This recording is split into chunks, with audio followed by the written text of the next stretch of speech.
And I'm at that hour. So, welcome in everyone. Normally at this point I would do a little patter about how I'm not sure if anyone is there because I don't look at the viewer numbers, but I guess that don't really work this time. So hello to hello to you, Abby, specifically, and of course the Discipline, and all the raiders who have come along with them. Nice to meet all of you. For those of you who don't know me, my name is SkitterSkreetch. You can call me Skitters, and I am a rat who reads books in this here cursed library. No, wrong screen. This here cursed library. Now, a few little points of business. First thing first, we do have a badge event going on today. We're currently celebrating it being entirely too hot for a person to survive. So if you stick around for at least an hour, you'll get the little watch time badge there on the right, which is the Wicked Sun badge, as being sported by our lovely Abbe in chat. And if you feel like subscribing to her app, you can get the Dark Sun badge, which is the one on the left. Now you might notice that there's subtle variations of one another, because you have to do a subscription badge if you want to do a normal badge. But yeah, speaking of business, I do have another piece to do. So Abbe has once again claimed Lamp's favour and successfully arrived first, despite Discipline typing in chat first. You missed a trick there. So Abbe gets a mark on the board. This will be number 8, which, let me just get that written up for you, Abbe. Oop. Now, some people have asked, do these marks mean anything? And yes, they mean bragging rights. Look at how much bragging right Abbe has. That could be you, Raiders, if you come on early enough. You have to come very early indeed to beat Abbe. There we are. Now, that's that done. Also, we received the announcement that I've reached my follower milestone of 40 followers, which is great. It does not tell me who the new follower is. Normally I thank every follower individually, but I have not received any announcement that anyone has followed me. It just said that happened. So if you followed me and didn't get a little thanks shout out, let me know, and I'm happy to shout you out now. And if no one followed me and Twitch is just being weird, well, stranger things have happened. Thank you kindly, Abbe. We only need 10 more followers now, and then I can start giving out people little VIP badges, alongside all of the other badges that I give out. I like giving out badges, they're fun. I've decided. But yeah. But like I said, for those of you who aren't familiar, we are... I'll read books here. Today we're going to be having a couple of ghost stories by M.R. James, which is generally pretty good. Now, normally I'm supposed to do a little bit of, what does that call it? Prevaricating, where I talk for about 10 minutes about non-book stuff to give people a chance to arrive. Hey, Robert, good to have you. Yeah. But yeah, normally I'm supposed to do about 10 minutes of non-book talking before we start the reading, so that people have a chance to arrive.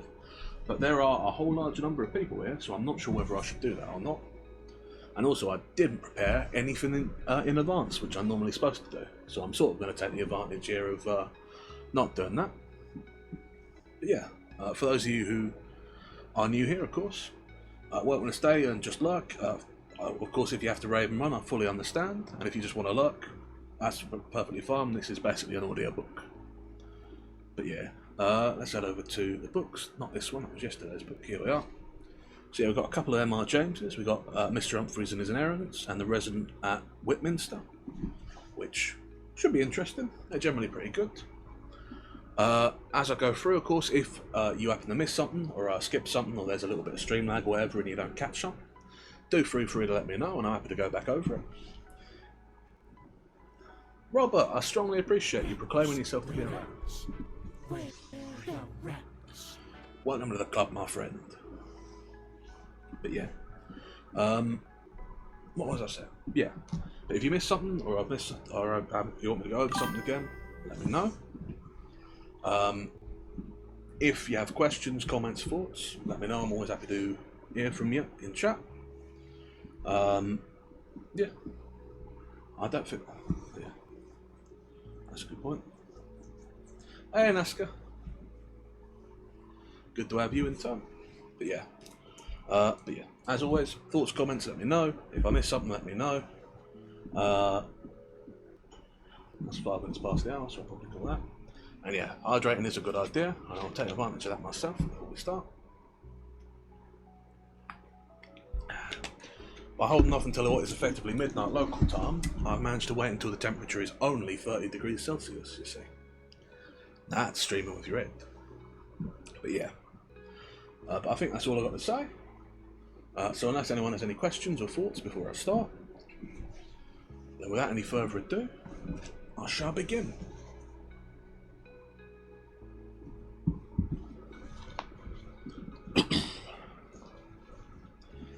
Mr Humphries and his errands. About 15 years ago, on a date late in August or early in September, a train drew up at Wilsthorpe, a country station in eastern England. Out of it stepped, with other passengers, a rather tall and reasonably good-looking young man, carrying a handbag and some papers tied up in a packet. You were expecting to be met, one would say, from the way in which he looked about him, and he was, as obviously expected. The station master ran forward a step or two, and then, seeming to recollect himself, turned and beckoned to a stout and consequential person with a short round beard, who was scanning the train with some appearance of bewilderment. "Mr. Cooper," he called out. "Mr. Cooper, I think this is your gentleman." And then, with a passenger who had just alighted, "Mr. Humphries, sir. Glad to bid you welcome to Wilsthorpe. There's a card from the hall for your luggage, and here's Mr. Cooper, what I think you know." Mr. Cooper had hurried up, and now raised his hat and shook hands. "Very pleased, I'm sure," he said, "to give the echo to Mr. Palmer's kind words. I should have been the first to render expression to them, but for the face not being familiar to me, Mr. Humphries, may your residence among us be marked as a red-letter day, sir." "Thank you very much, Mr. Cooper," said Humphries, "for your good wishes, and Mr. Palmer also. I do hope very much that this change of tenancy, which you must all regret, I am sure, will not be to the detriment of those with whom I shall be brought in contact. Hey, Ward, good to have you." He stopped, feeling that the words were not fitting themselves together in the happiest way, and Mr. Cooper cut in. "Oh, you may rest satisfied of that, Mr. Humphries. I'll take it upon myself to assure you, sir, that a warm welcome awaits you on all sides. And as to any change of property turning out detrimental to the neighbourhood, well, your late uncle—" And here Mr. Cooper also stopped, possibly in obedience to an inner monitor, possibly because Mr. Palmer, clearing his throat loudly, asked Humphries for his ticket. The two men left the little station and, at Humphries' suggestion, decided to walk to Mr. Cooper's house, where luncheon were awaiting them. The relation in which these personages stood to each other can be explained in very few lines. Humphries had inherited, quite unexpectedly, a property from an uncle. Neither the property nor the uncle had he ever seen. He were alone in the world, a man of good ability and kindly nature, whose employments in a government office the last 4 or 5 years had not gone far to fit him for the life of a country gentleman. He was studious and rather diffident, and had few out-of-doors pursuits except golf and gardening. Today he had come down for the first time to visit Wilsthorpe, and confer with Mr. Cooper, the bailiff, as to the matters which needed immediate attention. It may be asked how this come to be his first visit. Ought he not in decency to have attended his uncle's funeral? The answer is not far to seek. He had been abroad at the time of the death, and his address had not been at once procurable. So he had put off coming to Woolsthorpe till he heard that all things was ready for him. And now we find him arrived at Mr. Cooper's comfortable house, facing the parsonage, and having just shaken hands with the smiling Mrs. and Miss Cooper. During the minutes that preceded the announcement of luncheon, the party settled themselves on elaborate chairs in the drawing-room. Humphries, for his part, perspiring quietly in the consciousness that stock were being taken of it. "I was just saying to Mr. Humphries, my dear," said Mr. Cooper, "that I hope and trust his residence among us here in Wilsthorpe will be marked a red-letter day." "Yes, indeed, I'm sure," said Mrs. Cooper heartily, "and many of them." Miss Cooper muttered words to the same effect, and Humphries attempted a pleasantry about painting the old calendar red, which, though greeted with a shrill laughter, were evidently not fully understood. At this point they proceeded to luncheon. "Do you know this part of the country at all, Mr Humphries," said Mrs. Cooper after a short interval. "This Rebecca open?" "No, I'm sorry to say I do not," said Humphries. "It seems very pleasant, what I could see of it coming down in the train." "Oh, it is a pleasant part. Really, I sometimes say I don't know a nicer district for the country. And the people round, too. Such a quantity always going on. But I'm afraid you've come a little late for some of the better garden parties, Mr. Humphries." "I suppose I have. Dear me, what a pity," said Mr. Humphries, with a gleam of relief, and then, feeling that something more could be got out of this topic. "But after all, you see, Mrs. Cooper, even if I could have been here earlier, I should have been cut off from them, should I not? My poor uncle's recent death, you know." "Oh dear, Mr. Humphries, to be sure. And what a dreadful thing of me to say." And Mr. and Mrs. Cooper seconded Miss Cooper seconded the proposition inarticulately. "What must you have thought? I am so sorry. You must really forgive me." "Not at all, Mrs. Cooper, I assure you. I can't honestly assert that my uncle's death was a great grief to me, for I had never seen him. All I meant was that I supposed I shouldn't be expected to take part for some little time in festivities of that kind." "Now really, it's very kind of you to take it in that way, Mr. Humphries, isn't it, George? And you do forgive me? But only fancy, you never saw poor old Mr. Wilson?" "Never in my life.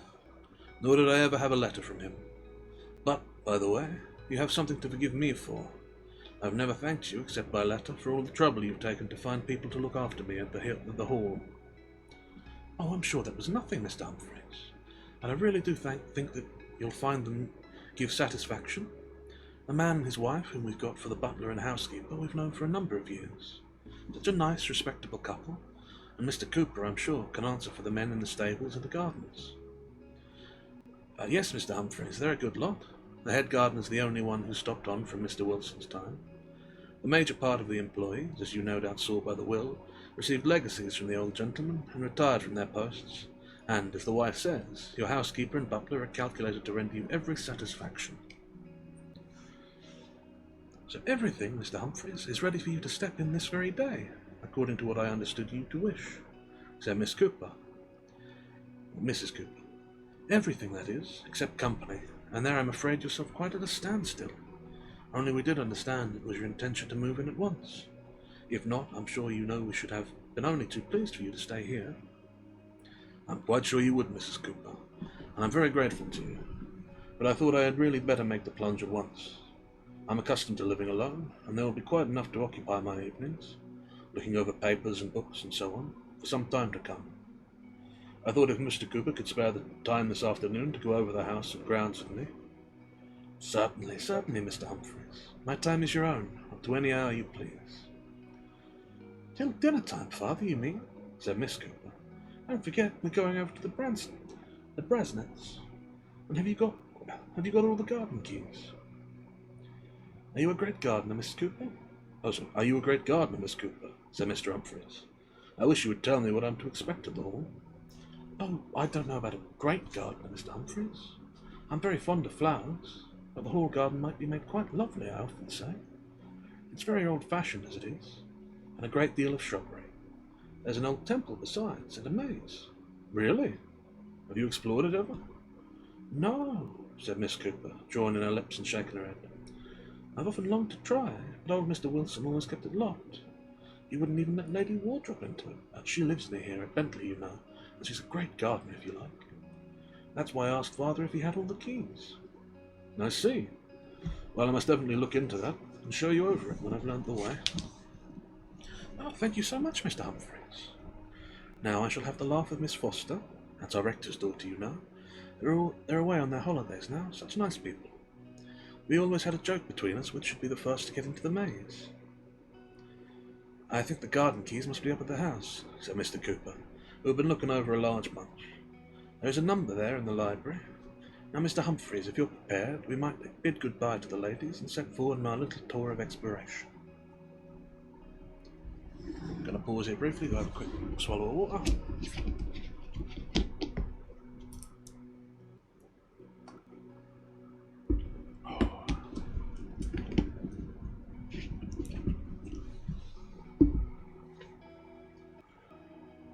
As they come out of Mr. Cooper's front gate, Humphries had to run the gauntlet, not of an organised demonstration, but of a good deal of touching of hats and careful contemplation from the men and women who had gathered in somewhat unusual numbers in the village street. He had, further, to exchange some remarks with the wife of the lodge keeper as they passed the park gates, and with the lodge keeper himself, who was attending to the park road. I cannot, however, spare the time to report the progress fully.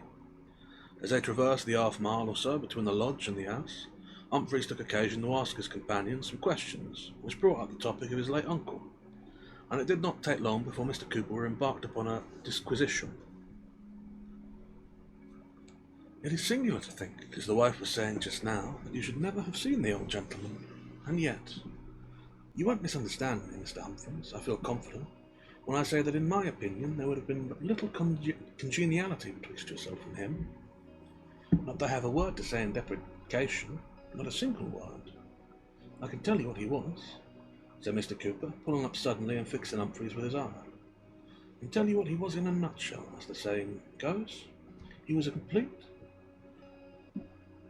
thorough valetudinarian. That describes him to a T.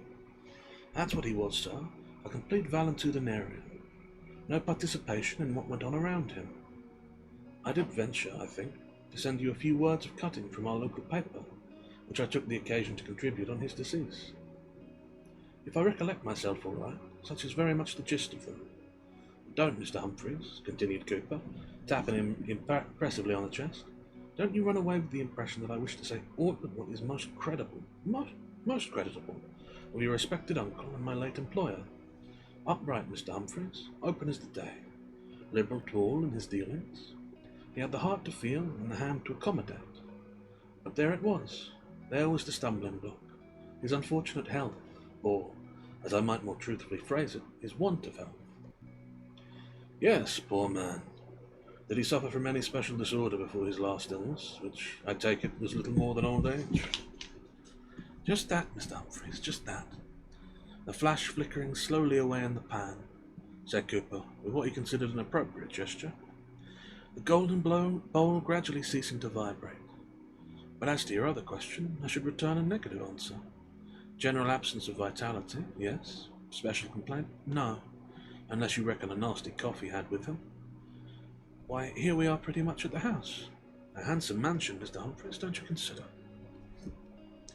It deserved the epithet on the whole, but it were oddly proportioned.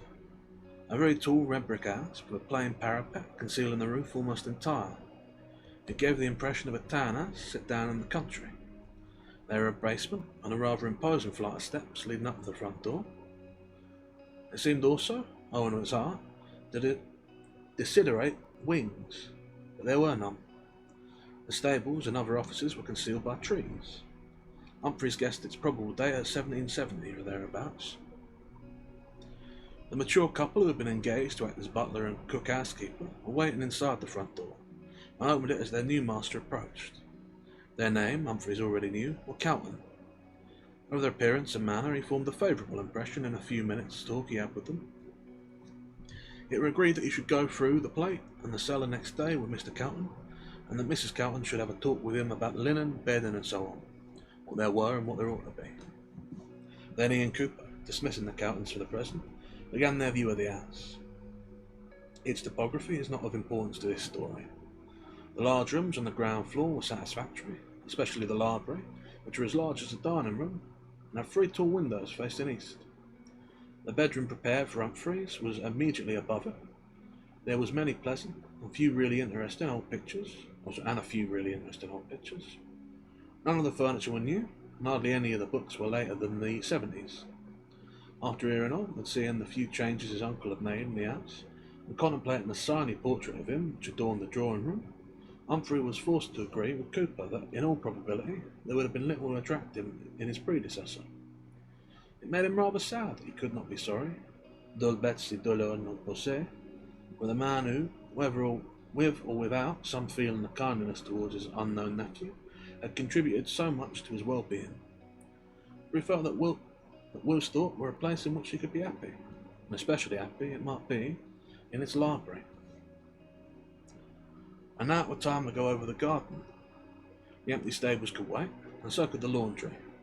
So to the garden they addressed themselves, and it was soon evident that Miss Cooper had been right in thinking that there were possibilities. Also that Mr. Cooper had done well in keeping on the gardener. The deceased Mr. Wilson might not have indeed plainly had not, been imbued with the latest views on gardening, but whatever had been done here had been done under the eye of a knowledgeable man, and the equipment and stock was excellent. Cooper was delighted with the pleasure Humphries showed, and with the suggestions he let fall from time to time. "I can see," he said, "that you found your meter here, Mr. Humphries. You'll make this place a regular Sinoisier before very many seasons have passed over our heads. I wish Cluttram had been here, that's the head gardener, and here he would have been, of course, as I told you, but for his son's being horsed over with a fever, poor fellow. I should like him to have heard how the place strikes you." "Yes, you told me he couldn't be here today, and I was very sorry to hear the reason. It will be time enough tomorrow. What is that white building on the mound at the end of the grass ride? Is it the temple Miss Cooper mentioned?" "That it is, Mr. Humphries. The Temple of Friendship, constructed of marble brought out of Italy for the purpose by your late uncle's grandfather. Would it interest you, perhaps, to take a turn there? You get a very sweet prospect of the park." The general lines of the temple was those of the Sibyl's temple at Trivoli, helped out by a dome, only the old were a good deal smaller. Some ancient sepulchral reliefs was built into the wall, and about it all were a pleasant flavour of the grand tour. Cooper produced the keys, and with some difficulty opened the heavy door. Inside there was an handsome ceiling, but little furniture. Most of the floor was occupied by a pile of thick circular blocks of stone, each of which had a single letter deeply cut on its slightly convex upper surface. "What is the meaning of these?" Humphrey inquired. "Meaning? Well, all things, we're told, have their purpose, Mr. Humphries, and I suppose these blocks have had theirs as well as another. But what the purpose is or was," Mr. Cooper assumed a didactic attitude here, "I for one should be at a loss to point out to you, sir. All I know of them, and it's summed up in a very few words, is just this. They're stated to have been removed by your late uncle, at a period before I entered on the scene, from the maze. That, Mr. Humphries, is—" "Oh, the maze!" exclaimed Humphries. "I'd forgotten that. We must have a look at it. Where is it?" Cooper drew him to the door of the temple and pointed with his stick. "Guide your eye," he said, somewhat in the manner of the second elder in Handel's Susanna. "Far to the west direct your straining eyes, where yon tall holm trees rise up to the skies. Guide your eye by my stick here, and follow out the line directly opposite to the spot where we're standing now. And I'll engage, Mr. Humphries, that you'll catch the archway over the entrance. You'll see it just at the end of the walk, answering to one that leads up to this very building. Did you think of going there at once? Because if that be the case, I must go to the house and procure the key. And if you would walk on there, I'll rejoin you in a few moments' time." Accordingly, Humphries strolled down the road leading to the temple, past the garden front of the house, and up the turfy approach to the archway, which Cooper had pointed out to him. He was surprised to find that the old maze was surrounded by an iron wall, and that the archway provided with a padlocked iron gate. But then he remembered that Mr. Cooper had spoken of his uncle's objection to letting anyone enter this part of the garden. He went out at the gate, and still Cooper came not. For a few minutes he occupied himself in reading the motto cut over the entrance: "Secretum mea mihi et filis domus mei," and in trying to recollect the source of it. Then he became impatient, and considered the possibility of scaling the wall. This was clearly not worthwhile. It might have been done if he had been wearing on an older suit, or could the padlock, a very old one, be forced? No, apparently not. And yet, as he gave a final irritated kick at the gate, something gave way, and the lock fell at his feet. He pushed the gate open, inconveniencing a number of nettles as he did so, and stepped into the enclosure. It were a yew maze of circular form, and the edges long untrimmed, grown out and upwards to a most unorthodox breadth and height. The walks, too, was next door to impassable. Only by entirely disregarding scratches, nettle stings, and wet could Humphries force his way along them. But at any rate, this condition of things, he reflected, will make it easier for him to find his way out again, where he left a very visible track. So far as he could remember, he had never been in the maze before, nor did it seem to him now that he had missed much. The dankness and darkness, the smell of crushed goosegrass and nettles were anything but cheerful. Still, it did not seem to be a very intricate specimen of its kind. Here he was. By the way, was that Cooper arrived at last? No. Very nearly at the heart of it, without having taken much thought as to what path we were following. Ah, there at last was the centre, easily gained. And there was something to reward him. His first impression was that the central ornament was a sundial. But when he had switched away some portion of the thick growth of brambles and barmweed that had formed over it, he saw that it were a less ordinary decoration. A stone column, about 4 feet high, and on the top of it a metal globe, copper, judged by the green patina, engraved, and finely engraved too, with figures in outline and letters. That was what Humphries saw, and a brief glance at the figures convinced him they were one of those mysterious things called celestial globes, from which, one would suppose, no one ever yet derives any information about the heavens.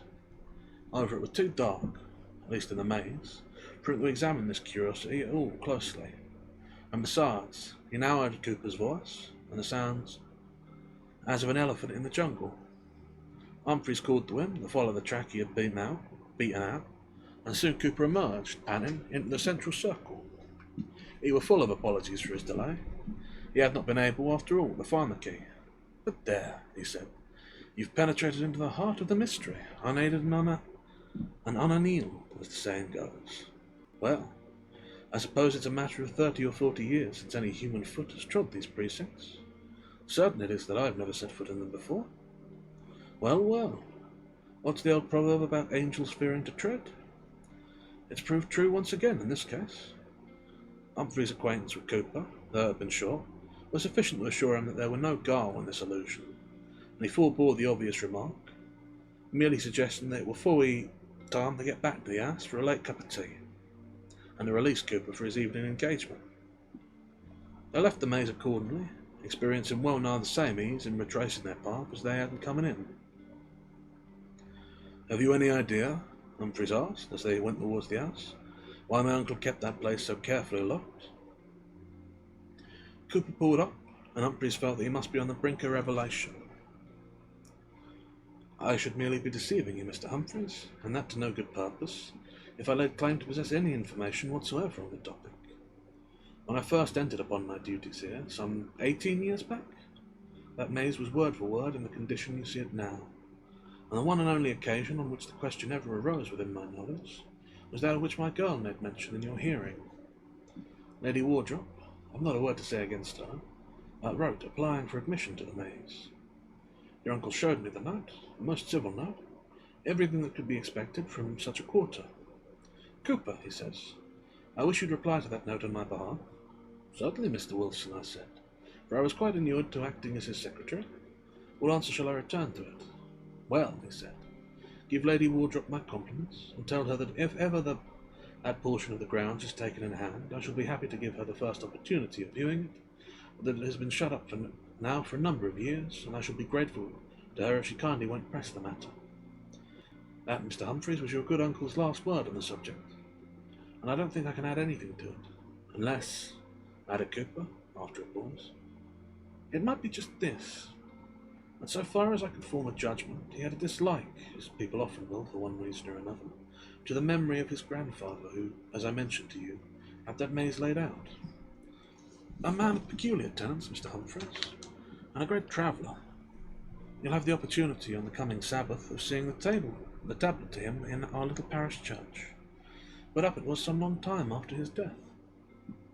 Oh, I should have expected a man who had such a taste for building to have designed a mausoleum for himself.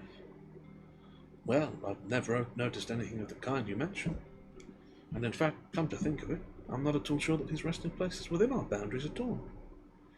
That he lays in the vault, I'm pretty confident is not the case. Curious now that I shouldn't be in a position to inform you on the heading. Still, after all, we can't say, can we, Mr. Humphries, that it's a point of crucial importance, where the poor mortal coils are bestowed? At this point they entered the house, and Cooper's speculations was interrupted. Tea were laid out in the library, and Mr. Cooper fell upon subjects appropriate to the scene. A fine collection of books, one of the finest I've understood from connoisseurs in this part of the country. Splendid plates too, in some of these works. I recollect your uncle showing me one with views of foreign towns. Most absorbing it was. Got up in first-rate style. And another all done by hand, with the ink as fresh as if it had been laid on yesterday. And yet he told me it was the work of some odd monk hundreds of years back. I've always taken a keen interest in literature myself. Hardly anything to my mind can compare with a good hour's reading after a hard day's work. Far better than wasting the whole evening at a friend's house. That reminds me, to be sure, I shall be getting into trouble with the wife if I don't make the best of my way home, and get ready to swander away one of these same evenings. I must be off, Mr. Humphries. And that reminds me, said Humphries. If I'm to show Miss Cooper the maze tomorrow, we must have it cleared out a bit. Did you say a word about it to the proper person? Why, to be sure. A couple of men with size could cut out a track tomorrow morning. I'll leave word as I pass the lodge, and I'll tell them. It'll save you the trouble, perhaps, Mr. Humphries, of having to go up and extract them yourself. But they'd better have some sticks or a tape to mark out their way as they go. But they'd better have some sticks or a tape to mark their way with as they go on. A very good idea. Yes, do that. I'll expect Mrs. and Miss Cooper in the afternoon, and yourself at about 10:30 in the morning. It'll be a pleasure, I'm sure, both to them and myself, Mr. Humphries. Good night. I'll pause you again briefly for a quick drink.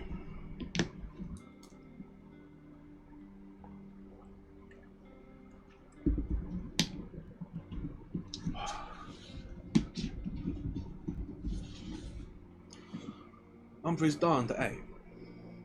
But for the fact that it was his first evening, and the Count were evidently inclined for occasional conversation, he would have finished the novel he had brought for his journey.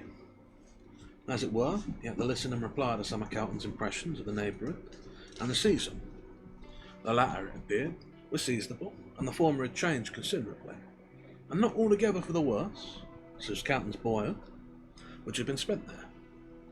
The village shop, in particular, had greatly improved since the year 1870. It was now possible to procure there pretty much anything you liked, in reason, which were a conveniency, because suppose anything was required of a sudden, and he had known such things before now, he, Cowton, could step down there, supposing the shop to be still open, and order it in, without he borrowed it of the rectory, whereas in earlier days it would have been useless to pursue such a course in respect of anything but candles or soap or treacle, and perhaps a penny child's picture book. And 9 times out of 10 it'd be something more in the nature of a bottle of whiskey you'd be requiring, leastways. On the whole, Humphries thought he would be prepared with a book in the future. The library was the obvious place for the after-dinner hours. Candle in hand and pipe in mouth, he moved round the room for some time, taking stock of the titles of the books. He had all the predisposition to take interest in an old library, and there was every opportunity for him here to make systematic acquaintance with one, for he had learned from Cooper that there were no catalogues save the very superficial one made for purposes of probate. The drawing up of a catalogue raisonné would be a delicious occupation for winter. There was probably treasures to be found too, even manuscripts, if Cooper might be trusted. As he pursued his round, the sense come upon him, as it does upon most of us in similar places, with the extreme untreadableness of a great portion of the collection. Editions of classics and Fathers and Picard's religion ceremonies and the Arlean miscellany, I suppose, are all very well, but who is ever going to read Tostaras Abulinissus or Penedus on Job, or a book like this? He picked out a small quarter, loose in the binding, and from which the lettered label had fallen off, and, observing that coffee were waiting for him, retired to a chair. Eventually opened the book. It will be observed that his condemnation of it rested wholly on external grounds. For all he knew, it might have been a collection of unique plays, but undeniably the outside were blank and forbidden. As a matter of fact, it were a collection of sermons or meditations, and mutilated at that, but the first sheet were gone. It seemed to belong to the latter end of the 17th century. He turned over the pages till his eyes were caught by a marginal note, a parable of this unhappy condition, and he thought he would see what aptitudes the author might have for imaginative composition. I have heard or read, so ran the passage, whether in the way of parable or true relation, I leave my reader to judge, of a man who, like Theseus in the Attic tale, should adventure himself into a labyrinth or maze, and such a one indeed as was not laid out in the fashion of our topiary artists of this age, but of a wide compass, in which, moreover, such unknown pitfalls and snares may, such ill-omened inhabitants were commonly thought to lurk, as could only be encountered at the hazard of one's very life. Now you may be sure that in such a case the dissuasion of friends were not wanting. Consider of such a one, says a brother, how he went the way of you what of, and was never seen more. Or of such another, says the mother, that adventured himself but a little way in, and from that day forth is so troubled in his wits that he cannot tell what he saw, nor hath passed one good night. And have you never heard, cries a neighbour, of what faces have been seen to look out over the palisades betwixt the bars of the gate? But all would not do. The man was set upon his purpose, for it seems it was the common fireside talk of the county that at the heart and centre of this labyrinth there was a jewel of such price and rarity that would enrich the finder thereof for his life. And this should he be his by right that could persevere to come at it. What then? Quid multa? The adventurer passed the gates, and for a whole day's space his friends without had no news of him, except it might be by some indistinct cries heard afar off in the night, such as made them turn in their restless beds, and sweat for very fear, not doubting but that their son and brother had put one more to the catalogue of those unfortunates that had suffered shipwreck on that voyage. So the next day they went with weeping tears to the clerk of the parish to order the bell to be tolled, and their way took them hard by the gate of the labyrinth, which they would have hastened by, from the horrors they had of it, but that they caught sight of a man's body lying in the roadway, and going up to it, with what anticipations may be easily figured, found it to be him whom they reckoned as lost, and not dead, though he were in a swoon most like death. They then, who had gone so forth as mourners, came back rejoicing, and set to by all means to revive their prodigal, who, being come to himself and hearing of their anxieties and their errand of the morning, "Aye," says he, "you may as well finish what you were about, for all I have brought back the jewel," which he showed them, and 'twas indeed a rare piece. "I have brought back that, which it will leave me neither rest nor night, nor pleasure by day." Whereupon they were instant with him to learn his meaning, and where his company should be that one so sore against his stomach. "Oh," says he, "'tis here in my breast. I cannot flee from it, do what I may." So it needed no wizard to help them to guess that it was the recollection of what he had seen that troubled him so wonderfully. But they could get no more of him for a long time, but by fits and starts. However, at long and at last they made a shift to collect somewhat of this kind.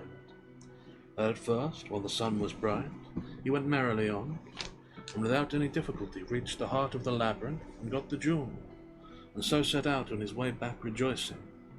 But as the night fell, wherein all the beasts of the forest do move, he began to be sensible of some creatures keeping pace with him, and, as he thought, peering and looking upon him from the next alley to that he was in, and that when he should stop, his companion should stop also, which put him in some disorder of his spirits. And indeed, as the darkness increased, it seemed to him that there was more than one, and it might be even a whole band of such followers, at least so he judged by the rustling and crackling that they kept among the thickets. Besides that, there would be at time a sound of whispering, which seemed to import a conference among them. But in regard of who they were, or what form they were of, he would not be persuaded to say what he thought. Upon his hearers asking him what the cries were which they had heard in the night, as was observed above, he gave them this account. that about midnight, so far as he could judge, he heard his name called from a long way off, and he would have been sworn it was his brother that so called him. So he stood still and hallooed at the pitch of his voice, and he supposed the echo or the noise of his shouting disguised for the moment any lesser sound, because when there fell a stillness again, he distinguished a trampling, not loud, of running feet coming very close behind him, wherewith he was so daunted that himself set off to run, and that he continued all till the dawn broke. Sometimes, when his breath failed him, he would cast himself flat on his face, and hope that his pursuers might overrun him in the darkness, but at such a time they would regularly make a pause, and he could hear them pant and snuff, as it had been a hound at fault, which wrought him in so extreme an horror of mind that he would be forced to betake himself again to turning and doubling, if by any means he might throw them off the scent. And, as if this excursion were in itself not terrible enough, he had before him the constant fear of falling into some pit or trap, of which he had heard, and indeed seen with his own eyes, that there were several, some at the sides and others in the midst of the alleys, so that in fine, he said, a more dreadful night was never spent by mortal. Creature than that he endured in his labyrinth, and not that jewel which he had in his wallet, nor the richest that were ever brought out of the Indies, would be a sufficient recompense to him for the pains he suffered. I will spare to set down the further recital of this man's troubles, inasmuch as I am confident my reader's intelligence will hit the parallel I desire to draw. For is not this jewel a just emblem of the satisfaction which a man may bring back with him from a course of this world's pleasures? And will not the labyrinth serve for an image of the world itself, wherein such a treasure, if we may believe the common voice, is stored up?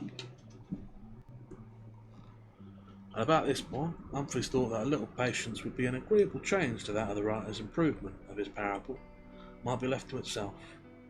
So he put the book back in its former place, wondering as he did so whether his uncle had ever stumbled across that passage, and if so, whether it had worked on his fancy so much as to make him dislike the idea of a maze, and determine to shut up the one in the garden. Not long afterwards he went to bed. Going to take a quick pause here to have a quick drink of water. This is my habit.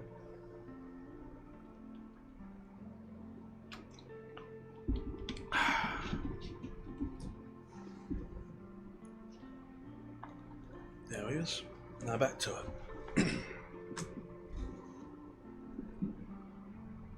The next day brought a morning's hard work with Mr. Cooper, who, if exuberant in language, had the business of the estate at his fingers' ends. You were very breezy this morning, Mr. Cooper were. Had not forgotten the order to clear out the maze. The work were going on at this moment. His girl were on tentacles of expectation about it. You also hoped that Humphries had slept the sleep of the just, and that we should be favoured with a continuation of the congenital weather. At luncheon, he enlarged on the picture in the dining room, and pointed out the portrait of the constructor of the temple and the maze. Humphries examined this with considerable interest. It was the work of an Italian, and had been painted when old Mr Wilson was visiting Rome as a young man. There were indeed a view of the Colosseum in the background. A pale, thin face and large eyes were the characteristic features. In the hand were a partially unfolded roll of paper, on which could be distinguished the plan of a circular building, very probably the temple, and also part of that of a labyrinth. Humphries got up on the chair to examine it. They were not painted with sufficient clearness to be worth copying. It suggested to him, however, that he might as well make a plan of his own maze and hang in the hall for the use of visitors. This determination of his was confirmed that same afternoon, for when Mrs. and Miss Cooper arrived, eager to be inducted into the maze, he found that he were wholly unable to lead them to the centre. The gardeners had removed the guard marks they had been using, and even Clutterham, when summoned to assist, was helpless as the rest. At the point you see, Mr. Wilson, I should say Humphries, these mazes is perfectly constructed, much alike with a view to mislead. Still, if you'll follow me, I think I can put you right.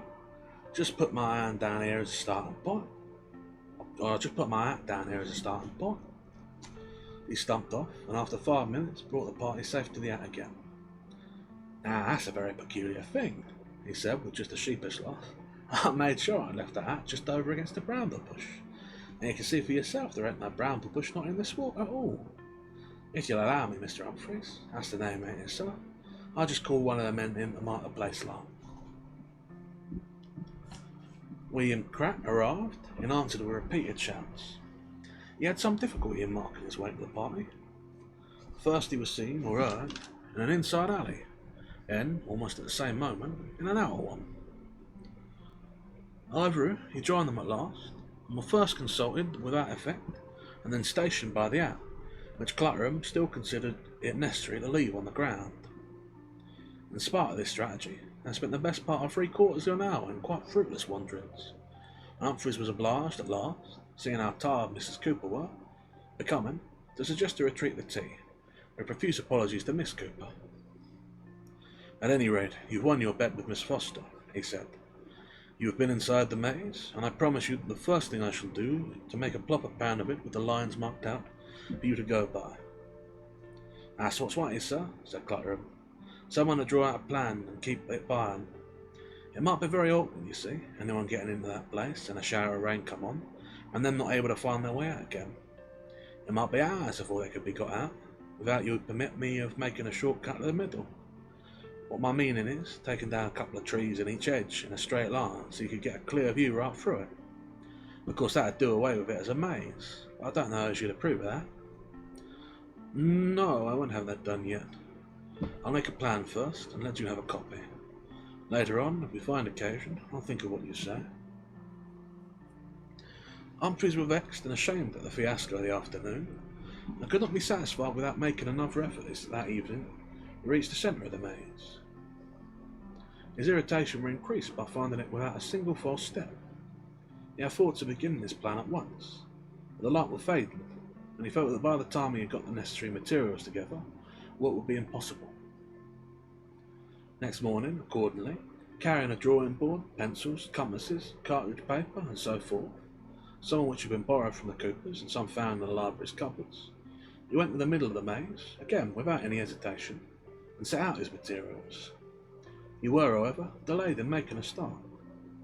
The brambles and weeds that had obscured the column and globe were now all cleared away, and it were for the first time possible to see clearly what they were like.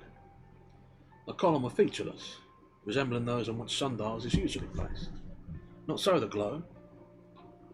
I said that it was finely engraved with figures and inscriptions, and at first glance Humphries had taken it for a celestial globe, but he soon found that it did not answer his recollection of such things. One feature seemed familiar: a winged serpent, Draco, encircled it about the place which on a terrestrial globe is occupied by the equator, but on the other hand, a good part of the upper hemisphere were covered by the outspread wings of a large figure whose head were concealed by a ring at the pole or summit of the orb. Around the place at the end, the words Princeps Tenebrarum, Tenebrarum, Tenebrarum, Princeps Tenebrarum could be deciphered. In the lower hemisphere, there was a space hatched all over with cross lines, and marked as Umbra Mortis. Near it were a range of mountains, and among them a valley with flames rising from it. This were lettered, will you be surprised to learn it, Vallis Velorum Enum. Above and below Draco were outlined various figures, not unlike the picture of the ordinary constellations, but not the same. Thus, a nude man with a raised club was described, not as Hercules, but as Cain. Another plunged up to his middle in earth, and stretching out despairing arms, was Cor, not Ophusius, and a third, hung by his hair to a snaky tree, was Absalom. Near the last, a man in long robes and an high cap, standing in a circle and addressing two shaggy demons who outside, was described as Ostanes Magus, a character unfamiliar to Humphries. The scheme of the old indeed seemed to be an assemblage of the patriarchs of evil, perhaps not uninfluenced by a study of Dante. Humphries thought it an unusual exhibition of his great-grandfather's taste, but reflected that he had probably picked it up in Italy, and had never taken the trouble to examine it closely. Certainly, had he set much store by it, he would not have exposed it to wind and weather. He tapped the metal. It seemed hollow and not very thick, and, turning from it, addressed himself to his plan. After half an hour's work, he found it impossible to get on without using a clue. So he procured a roll of twine from Clutterham and laid it out along the alleys from the entrance to the centre, tying the end of the ring at the top of the globe. This expedient helped him to set out a rough plan before luncheon, and in the afternoon they were able to draw it in more neatly. Towards tea time, Mr. Cooper joined him and was much interested in his progress. "Now this," said Mr. Cooper, laying his hands on the globe and then drawing it away hastily. "Well, holds the heat, doesn't it? To a surprising degree, Mr. Humphries. I suppose this metal, copper, isn't it, would be an insulator or a conductor or whatever they call it." "The sun has been pretty strong this afternoon," said Humphries, evading the scientific one, "but I didn't notice the globe had got hot. No, it doesn't seem very hot to me," he added. "Odd," said Mr. Cooper. "Now I can't hardly bear my hand on it. Something in the difference of temperament between us, I suppose. I dare say you're a chilly subject, Mr. Humphries. I'm not, and there's where the distinction lies. All this summer I've slept, if you'll believe me, practically in statu quo, and had my morning tub as cold as I could get it. Day out and day in. Let me assist you with that string." "It's all right, thanks. But if you'll collect some of these pencils and things that are lying about, I shall be much obliged. Now, I think we've got everything, and we might go back to the house." They left the maze, Humphries rolling up the clue as they went. The night was rainy. Most unfortunately, as it turned out that, whether by Cooper's fault or not, the plan had been the one thing forgotten the evening before. As were to be expected, it were ruined by the wet. There were nothing for it but to begin again. The job would not be a long one this time. The clue thereof were put in place once more, and a fresh start made. But Humphries had not done much before an interruption came, in the shape of Cowton with a telegram. His late chief, in London, wanted to consult him. Only a brief interview were wanted, but the summons was urgent. This were annoying, it were not really upsetting. There were a train available in half an hour, and, unless things went very cross, he could be back possibly by 5 o'clock, certainly by 8. He gave the plan to Cowton to take to the house, but it were not worthwhile to remove the clue. All went as he had hoped. He spent a rather exciting evening in the library, for he lighted the night up on a cupboard where some of the rarer books were kept. When he went up to bed, he was glad to find that the servant had remembered to leave his curtains undrawn and his windows open. He put down his light and went to the window, which commanded a view of the garden and the park. It were a brilliant moonlit night. In a few weeks' time, the sonorous winds of autumn will break up all this calm. But now, the distant woods were in deep stillness. The slopes of the lawns were shining with dew. The colours of some of the flowers could almost be guessed. The light of the moon just caught the cornice of the temple and the curve of its leaden dome. And Humphries had to own that, so seen, these conceits of a past age have a real beauty. In short, the light, the perfume of the woods, and the absolute quiet called up such kind old associations in his mind that he went on ruminating them for a long, long time. As he turned from the window, he felt he had never seen anything more complete of its sort. The one feature that struck him with a sense of incongruity were a small Irish yew, thin and black, which stood out like an outpost of the shrubbery, through which the maze were approached. That, he thought, might as well be a way. The wonder was that anyone should have thought it would look well in that position. I'm going to pause here for a second for a quick drink.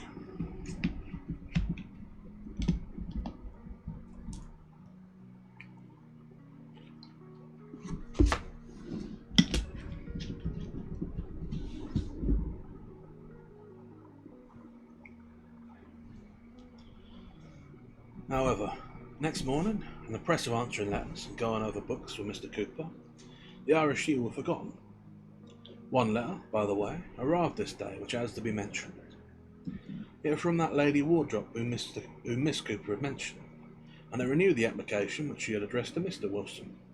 She pleaded, in the first place, that she were about to publish a book of mazes, and earnestly desired to include the plan of the Wilthorpe maze, and also that it would be a great kindness if Mr Humphries could let her see it, if at all, at an early date, since she would soon have to go and abroad for the winter months. Her house at Bentley were not far distant, so Humphries were able to send a note by hand to her, suggesting the very next day or the day after for a visit. It may be said at once that the messenger brought back a most grateful answer, to the effect that the morrow would suit her admirably. The only other event of the day was that the plan of the maze was successfully finished. Now we've got an ad break coming on in 30 seconds, and I won't have anyone miss a chunk of the story. So I'll pause there for a moment, and we'll do a little reflecting on things as we go into the ads for those people who are not affected by them, either because you're subscribed or because the ads don't seem to work half the time. So, what can we make of things so far? Obviously the maze itself is the sort of crux of this particular story, which, other than the sort of creepy maze in the globe, is fairly normal in sort of terms of being a, what do you call it? I suppose a fairly standard sort of country romance. Well, maybe not romance, maybe in the most objective sense of the word. But it's a pretty standard country tale.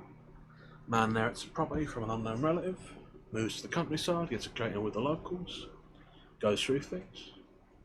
It's actually quite odd to see the library from someone else's perspective, given how much time I have to spend in this library, namely all of it. To see someone who is delighted by a library full of old books I get to go through. Couldn't be me. That's rather too much of my life as it is. Yeah. What else is there? Of course, a note there is the passage from that one book in the library, actually. The uncovered quarto book that was originally considered to be completely unreadable by the fellow, though judged entirely on the cover, which I'm told is a thing you're not supposed to do.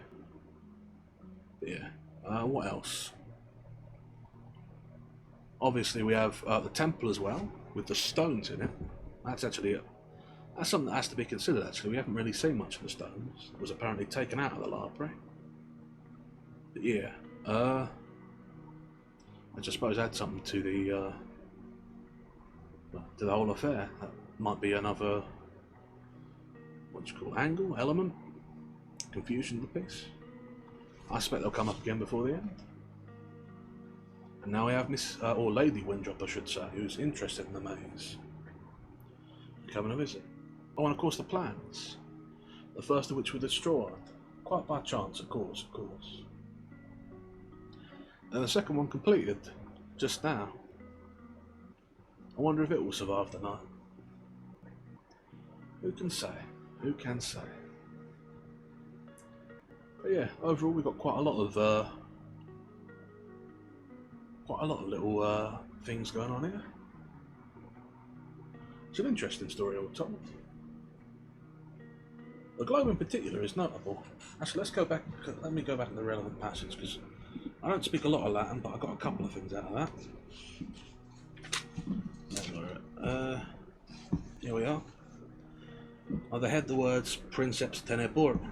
Now, I'm not entirely clear on that is, Princeps being principal or primary, but Tenebrarum is derived somewhere from the word tenebrum, I suspect, which is shadows. And then underneath you have Umbra Mortis, which is the darkness of death. That one I do know. Vallis Valerium Anonum is unknown to me. Cain's pretty obvious. And Kore means chaos. It was also the name of a goddess in Greek mythology. Oh, that's in Greek actually, so I might be wrong there. But yeah, with that everyone should be back. So we shall resume the story after another quick pause to have a drink. I'm taking a lot of these this stream, but it's very warm and very dry at the minute, so I'm trying to keep my throat good.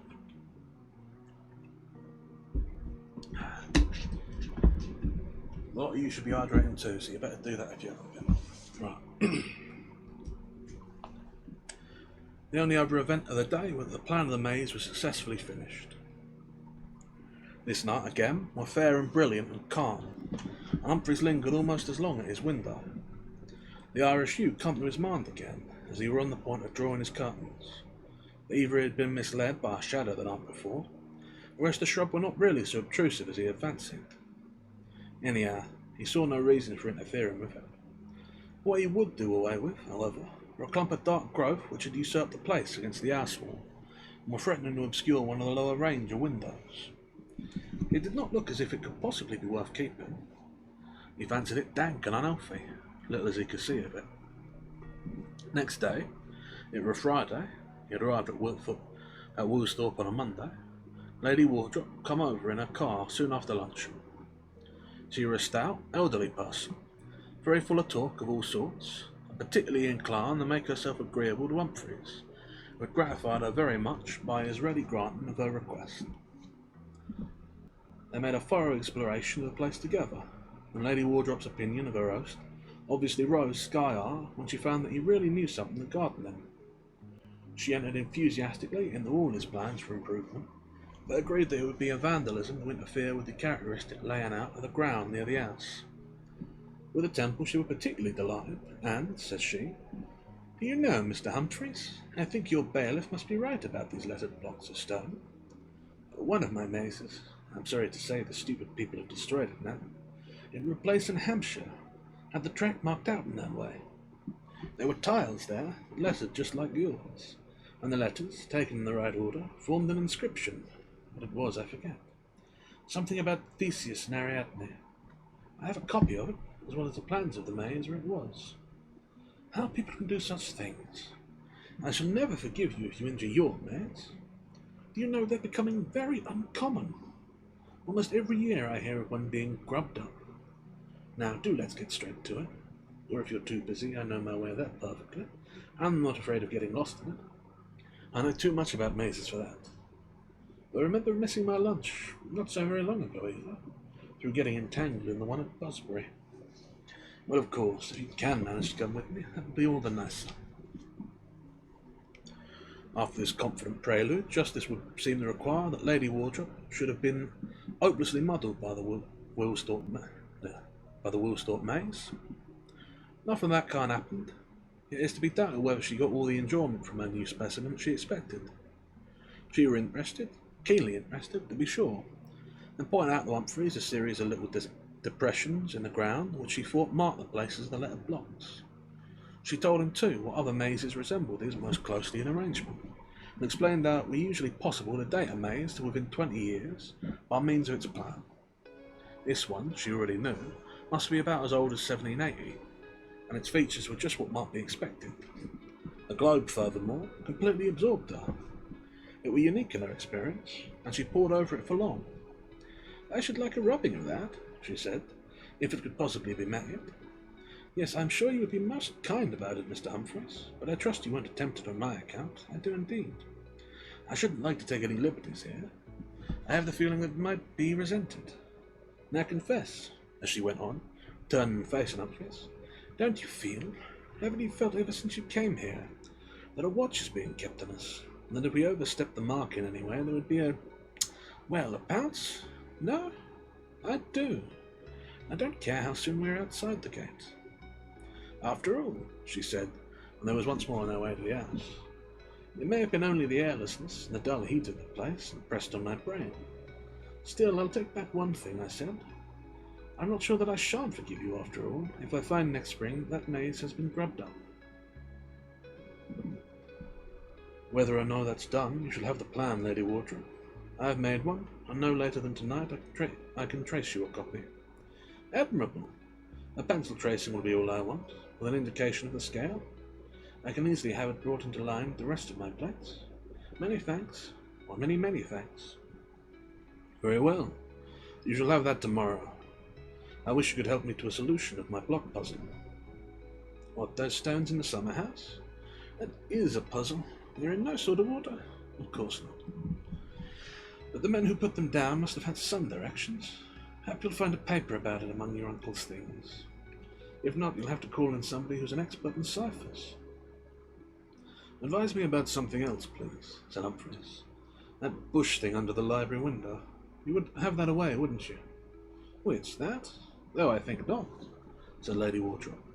"I can't see it very well from this distance, but it's not unsightly." "Perhaps you're right. only looking out of my window just above it last night, I thought it took up too much room. It doesn't seem to as one sees it from here, certainly. Very well, I'll leave it alone for a bit. Tea were the next business, soon after which Lady Wardrop drove off. But halfway down the drive, she stopped the car and beckoned to Humphries, who was still on the front door steps. He ran the gleaner parting words, which were, "It just occurs to me, it might be worth your while to look at the underside of those stones. They must have been numbered, mustn't they? Goodbye again. Home, please." The main occupation of this evening, at any rate, was settled. The tracing of the plan for Lady Wardrop, and the careful collation of it with the original, meant a couple of hours' work at least. Accordingly, soon after 9, Humphries had his materials put out in the library and begun. It were a still, stuffy evening. Windows at the stand open, and he had more than one grisly encounter with a bat. These unnerving episodes made him keep the tail of his eye on the window. Once or twice it was a question whether there were not a bat, but something more considerable, that a man to join him. How unpleasant it would be if something had slipped noiselessly over the sill and were crouching on the floor. The tracing of the plan were done. It remained to compare it with the original, and to see whether any paths had been wrongly closed or left open. With one finger on each paper, he traced out the course that must be followed from the entrance. There was one or two slight mistakes, but here, near the centre, were a bad confusion, probably due to the entry of the second or third bat. Before correcting the copy, he followed out carefully the last turnings of the path on the original. There at least were right. They led without an itch to the middle space. Here were a feature which need not be repeated on the copy. An ugly black spot about the size of a shilling. Ink? No. Or is that with an O? How should an O be there? He stared at it with tired eyes. The work of tracing had been very laborious, and he was drowsy and oppressed. But surely this were a very odd hole. It seemed to go not only through the paper, but through the table on which it lay. Yeah, and through the floor below that, down and down still, even in the infinite depths. He craned over it, utterly bewildered. Just as, when you was a child, you may have pottered over a square inch of counterpane until it became a landscape with wooded hills, perhaps even churches and houses, and you lost all thought of the true size of yourself and it. So this whole scene to Humphries, for the moment, the only thing in the world. For some reason it were hateful to him from the first.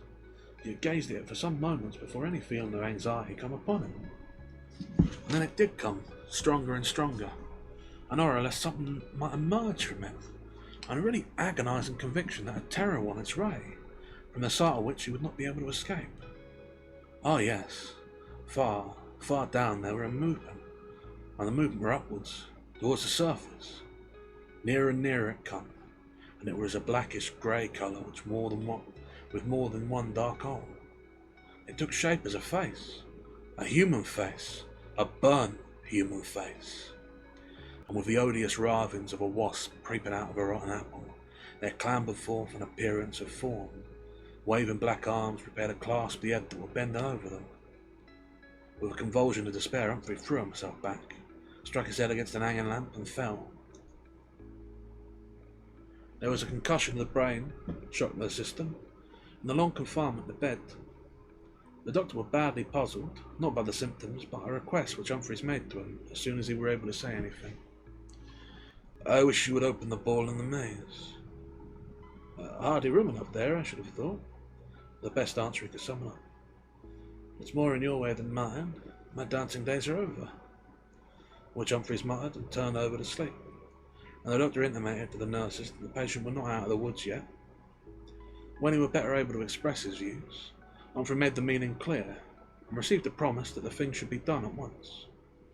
He was so anxious to learn the results that the doctor, who seemed a little pensive next morning, saw that more harm than good would be done by saving up his report. "Well," he said, "I am afraid the ball is done for. The metal must have worn thin, I suppose. Anyhow, it went all to bits with the first blow of the chisel."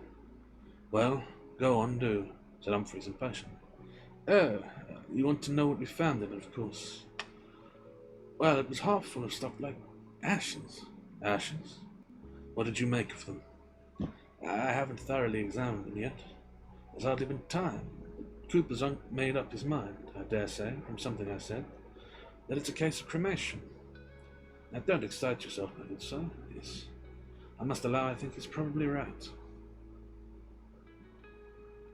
The Maisie's gone, and Lady Wardrop has forgiven Humphries.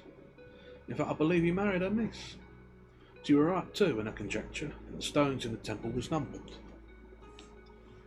There have been a numeral painted on the bottom of each. Some few of these are rubbed off, but enough remain to enable Humphries to reconstruct the inscription. It ran thus: Penetrans ad interior mortis. Grateful as Humphries was to the memory of his uncle, he could not quite forgive him for having burnt the journals and letters of the James Wilson who had gifted Woolsthorpe with a maze in the temple. As to the circumstances of that ancestor's death and burial, no tradition survived, but his will, which was almost the only record of him accessible, assigned an unusually generous legacy to a servant who bore an Italian name. Mr. Cooper's view is that, humanly speaking, all these merely solemn events have a meaning for us, if our limited intelligence permitted of our disintegrating it. Well, Mr. Calton has been reminded of an aunt, now gone from us, who about the year 1866 had been lost for upwards of an hour and a half in the maze at Covent Gardens, or it might be Hampton Court. One of the oddest things in the whole series of transactions is that the book which contained the parable has entirely disappeared. Humphries has never been able to find it since he copied out the passage to send to Lady Wardrop.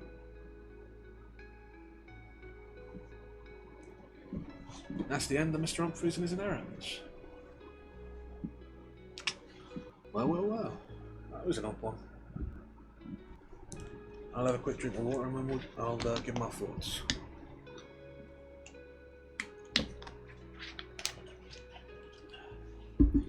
So obviously the thing is the maze itself and the globe of it, or the globe in the centre of it, which seems to be the last resting place of this famed grandfather or great-grandfather who designed and built the maze,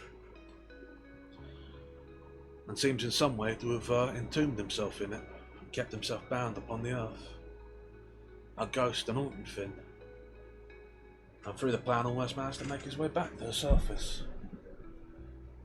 Though of course foolish in his manner, for in having himself cremated to be placed there, he rather undercut his own ability to return. I'm put in mind of mummies, really, of the Egyptian tradition. How in their burial practices they would work hard to preserve the dead as best they could, so that once they returned to the world of the living they would be in good nick. Seems something you could take a lesson from, but the Victorians never were very good with mummies. And I'll leave that there, for if you don't get the reference I won't subject you to the horrors of it. Let's return briefly to the passage there that we've written out in the stones. Penetrans ad interiora mortis. Now my Latin isn't perfect, but mortis is pretty clear. Ad is too. Interiora I would assume comes from the root word of interior, and penetrans, I think penetrate, so penetrate the interior of death, or enter into the interior of death, I suppose, would be my assumed translation.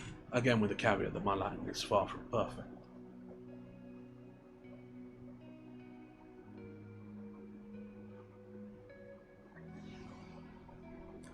It's odd, really.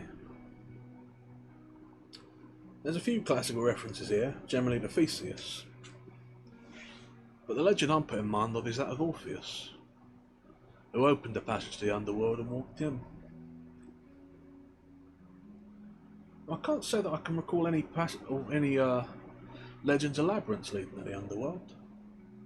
They tend to be two separate sorts of myths. Still, I think the story is surprisingly clear, even by the nature of these accounts. This great-grandfather bound himself somehow to this orb and the maze, the plan of which must be significant in some way, since the copying of it made it more significant. is somewhere enchanted that only a single person can find their way to the centre. This is evidenced by the inability of Mr Harrison to find his way to the centre when accompanied by the Cooper ladies. And in some way the copying of the thing was a drawing of some sort of sigil or spell that would allow the ghost hauntment to return to the world, granting him power. And seemingly the destruction of the orb undone it, although the destruction of the maze also probably contributes to some degree. It is an odd one indeed. I don't think I've got much more to say on it.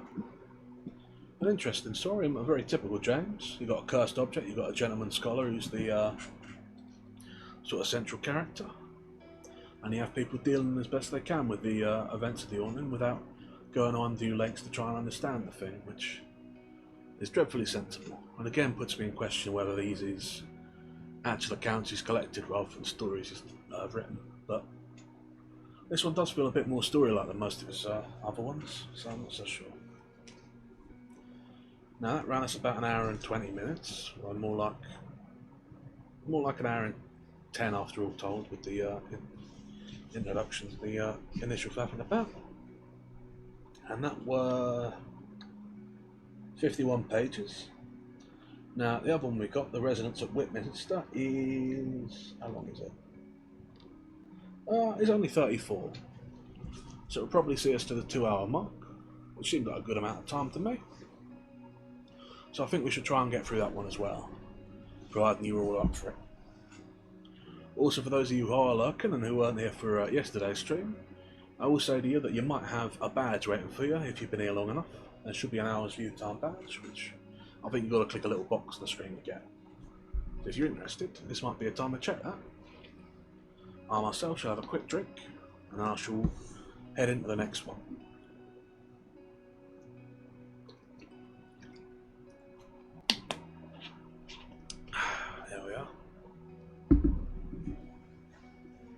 Right-o.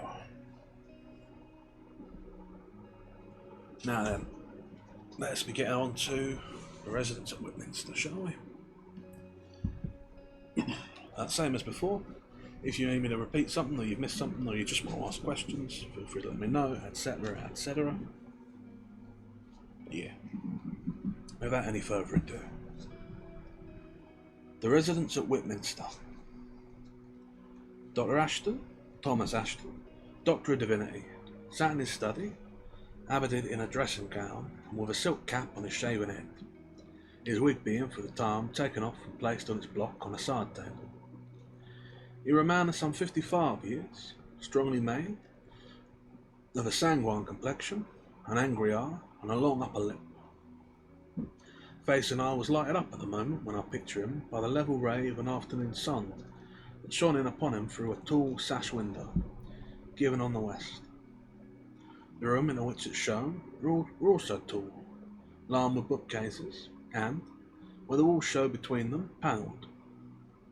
On the table near the doctor's elbow were a green cloth, and upon it what would have been called a silver standish, a tray with inkstands, quill pens, a calf-bound book or two, some papers, a churchwarden pot, and a brass tobacco box, a flask cased in plated straw, and a liquor glass.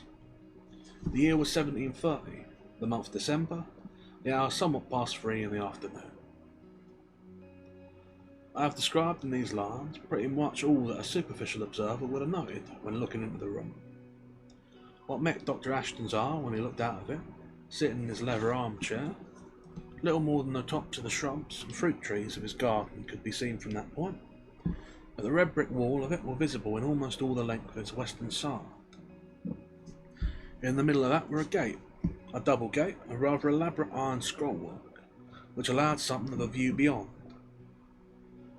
Through it he could see the ground sloped away, almost at once, to a bottom, along which a stream must run, and rose steeply from it on the other side, up to a field that was park-like in character, and fitly studded with oaks, now of course leafless.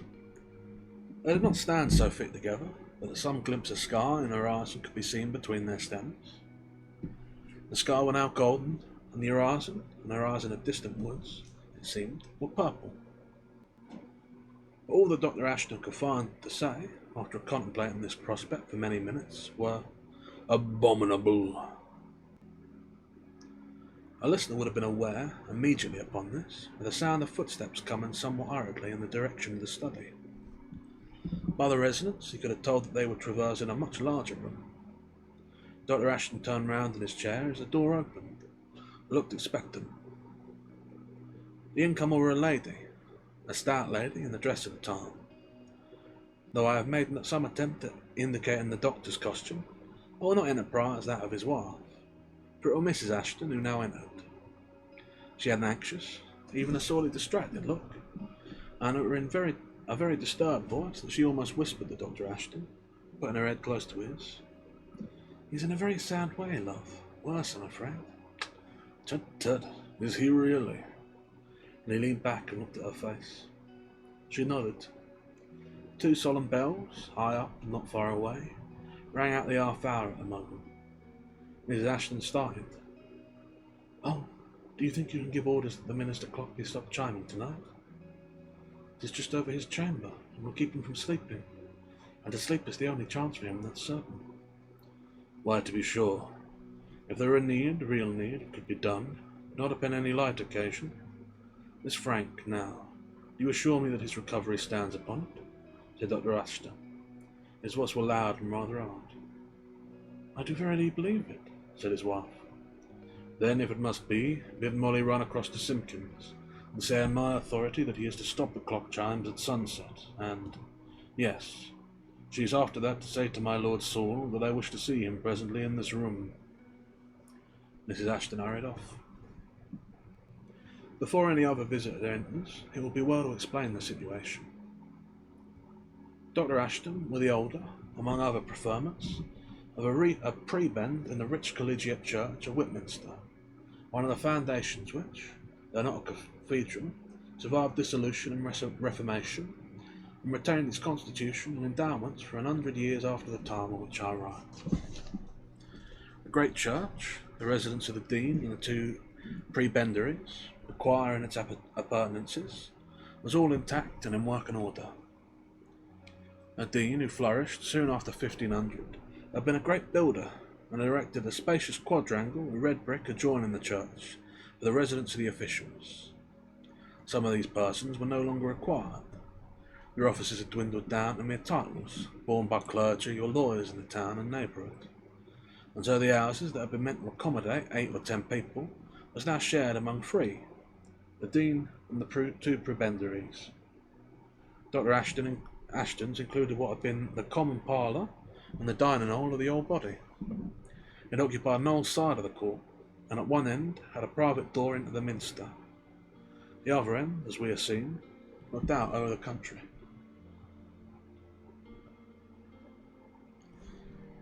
So much for the house. As for the inmates, Dr. Ashton were a wealthy man and childless, and he had adopted, or rather undertaken to bring up, the orphan son of his wife's sister. Frank Sindel was the lad's name. He had been a good many months in the house. Then one day come a letter from an Irish peer, the Earl of Kildonan, who had known Dr. Ashton at college, putting it to the doctor whether he would consider taking into his family the Viscount Saul, the Earl's heir, and acting in some sort of his tutor. Lord Kildonan was shortly to take up a post in the Lisbon embassy, and the boy were unfit to make the voyage. Not that he is sickly, they all wrote. He'll find him whimsical, or of late I have thought him so, and to confirm this, 'twas only today his old nurse came expressly to tell me he was possessed. But let that pass. I'll warrant you could find a spell to make all straight. Your arm was stout enough in old day, and I give you plenary authority to use it as you see fit. The truth is, he has here no boys of his age or quality to consult with, and is given to moping about in our raths and graveyards, and he brings home romances that frighten my servants out of their wits. So there you are, and your lady forewarned. There were perhaps half an eye open to the possibility of an Irish bishopric, at which another sentence in the Earl's letter seemed to win, and Dr. Ashton accepted the charge of my Lord Viscount Saul, and of the 200 guineas a year that would have come with him. So he come, one night in September. When he got out of the chaise that brought him, he went first and spoke to the postboy and gave him some money and patted the neck of his horse. Whether he made some movement that scared it or not, there was very nearly a nasty accident, for the beast started violently, and the postilion,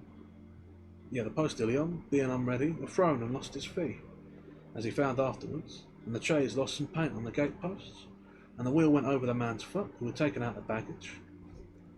When Lord Saul come up the steps into the light of the lamp in the porch to be greeted by Dr. Ashton, he was seen to be a thin youth of, say, 16 years old, with straight black hair and the pale colouring that is common in such a figure. He took the accident and commotion calmly enough, and expressed a proper anxiety for the people who had been or might have been hurt. His voice was smooth and pleasant, without any trace, curiously, of an Irish brogue. Frank Sindall were a younger boy, perhaps of 11 or 12, but Lord Saul did not fit for that rejectors' company. Frank were able to teach him various games he had not known in Ireland, and he were apt at learning them. Apt too at his books, though he had little or no regular teaching at home. It was not long before he was making a shift to puzzle out the inscriptions on the tomb in the Minster, and he would often put a question to the doctor about the old books in the library that required some thought to answer. It is to be supposed that he made himself very agreeable to the servants, who in 10 days of his coming they were almost fallen over each other in their efforts to oblige him.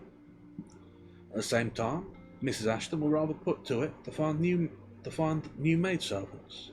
There were several changes, and some of the families in the town from which she had been accustomed to draw seemed to have no one available. She was forced to go farther afield than were usual. These generalities are gathered from the doctor's notes in his diary and from letters. They are generalities, and we should like, in view of what is to be told, something sharper and more detailed. We get here in entries which begin late in the year, and I think were posted up altogether after the final incident. But they cover so few days in all that there is no need to doubt that the writer could remember the course of things accurately. On a Friday morning, it was that a fox, or perhaps a cat, made away with Mrs. Ashton's most prized black cockerel, a bird without a single white feather on its body.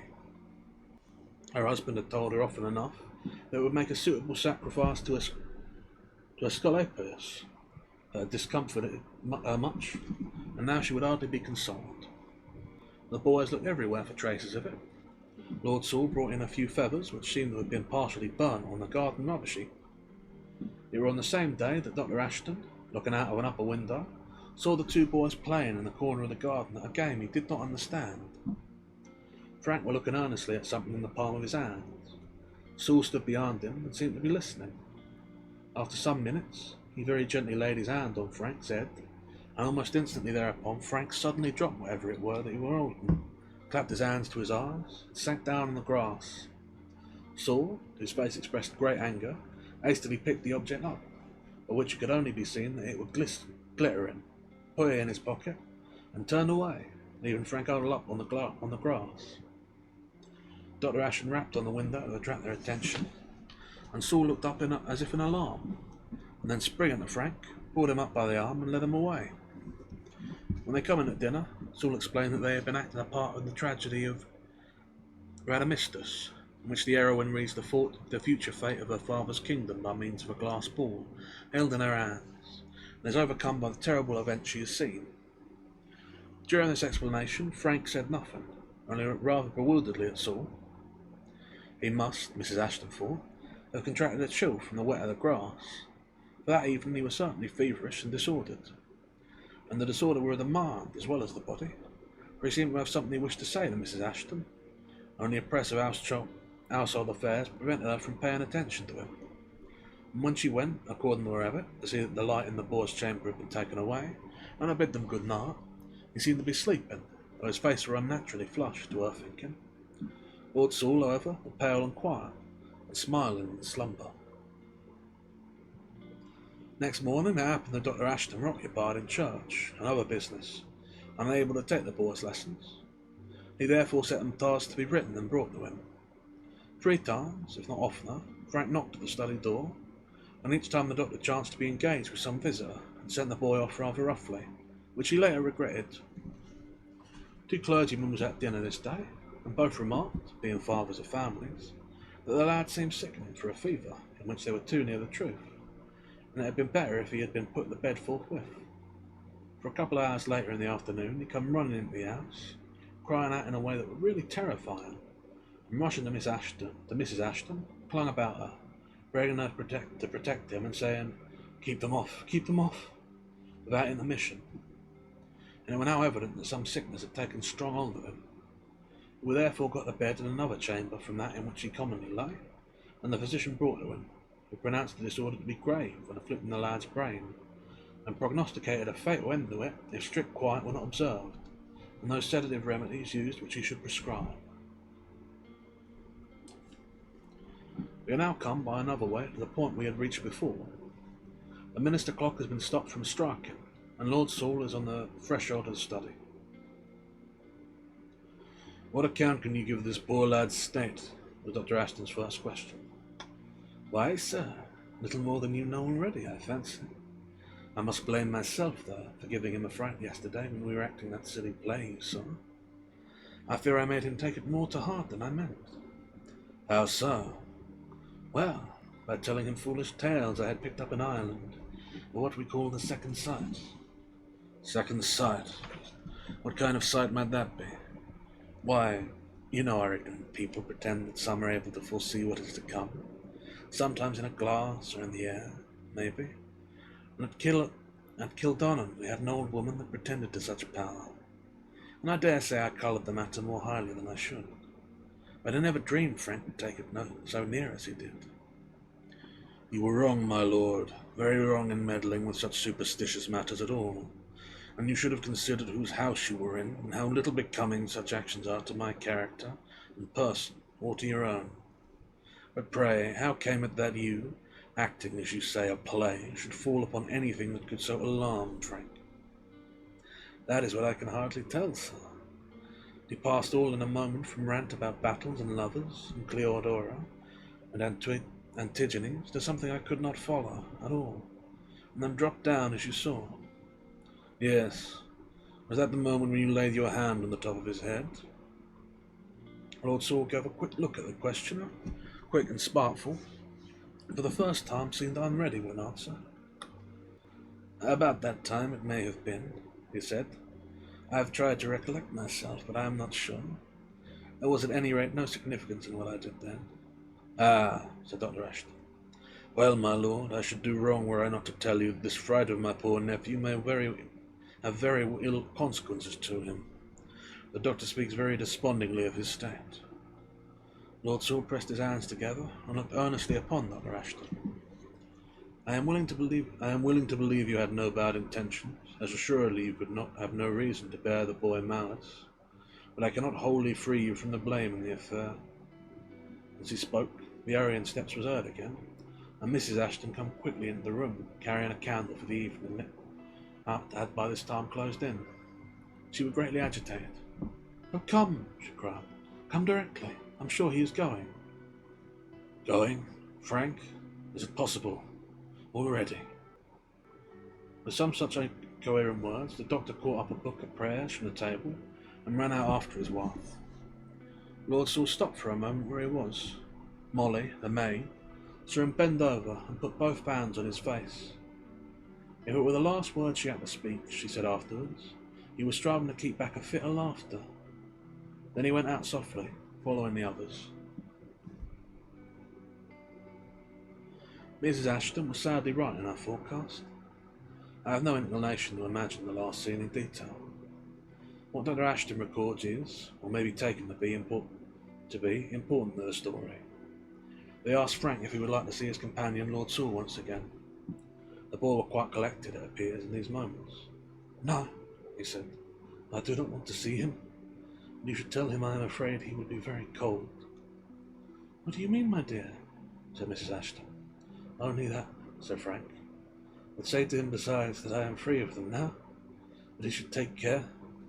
And I am so sorry about your black coat on Ashton.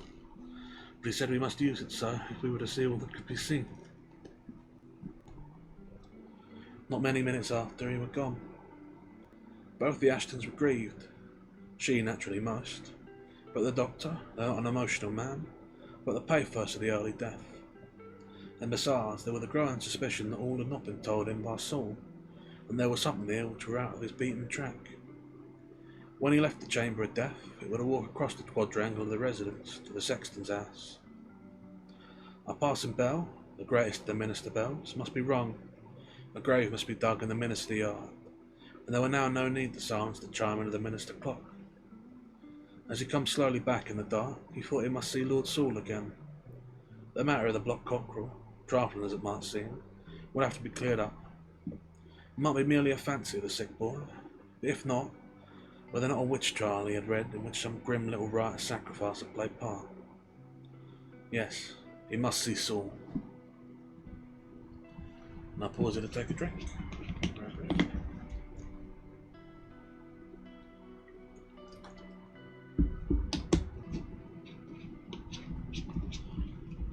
I'll rather guess these thoughts of his than find written authority for them. But there were another interview is certain. Certain also that Saul would, or as he said could, throw no light on Frank's words, though the message, or some part of it, appeared to affect him horribly. There is no record of the talk in detail. It is only said that Saul sat all that evening in the study, and when he bid good night, which he did most reluctantly, asked for the doctor's prayers. The month of January was near to its end when Lord Kildonan, in the embassy at Lisbon, received a letter that for once gravely disturbed the vain man and neglectful father. Saul were dead.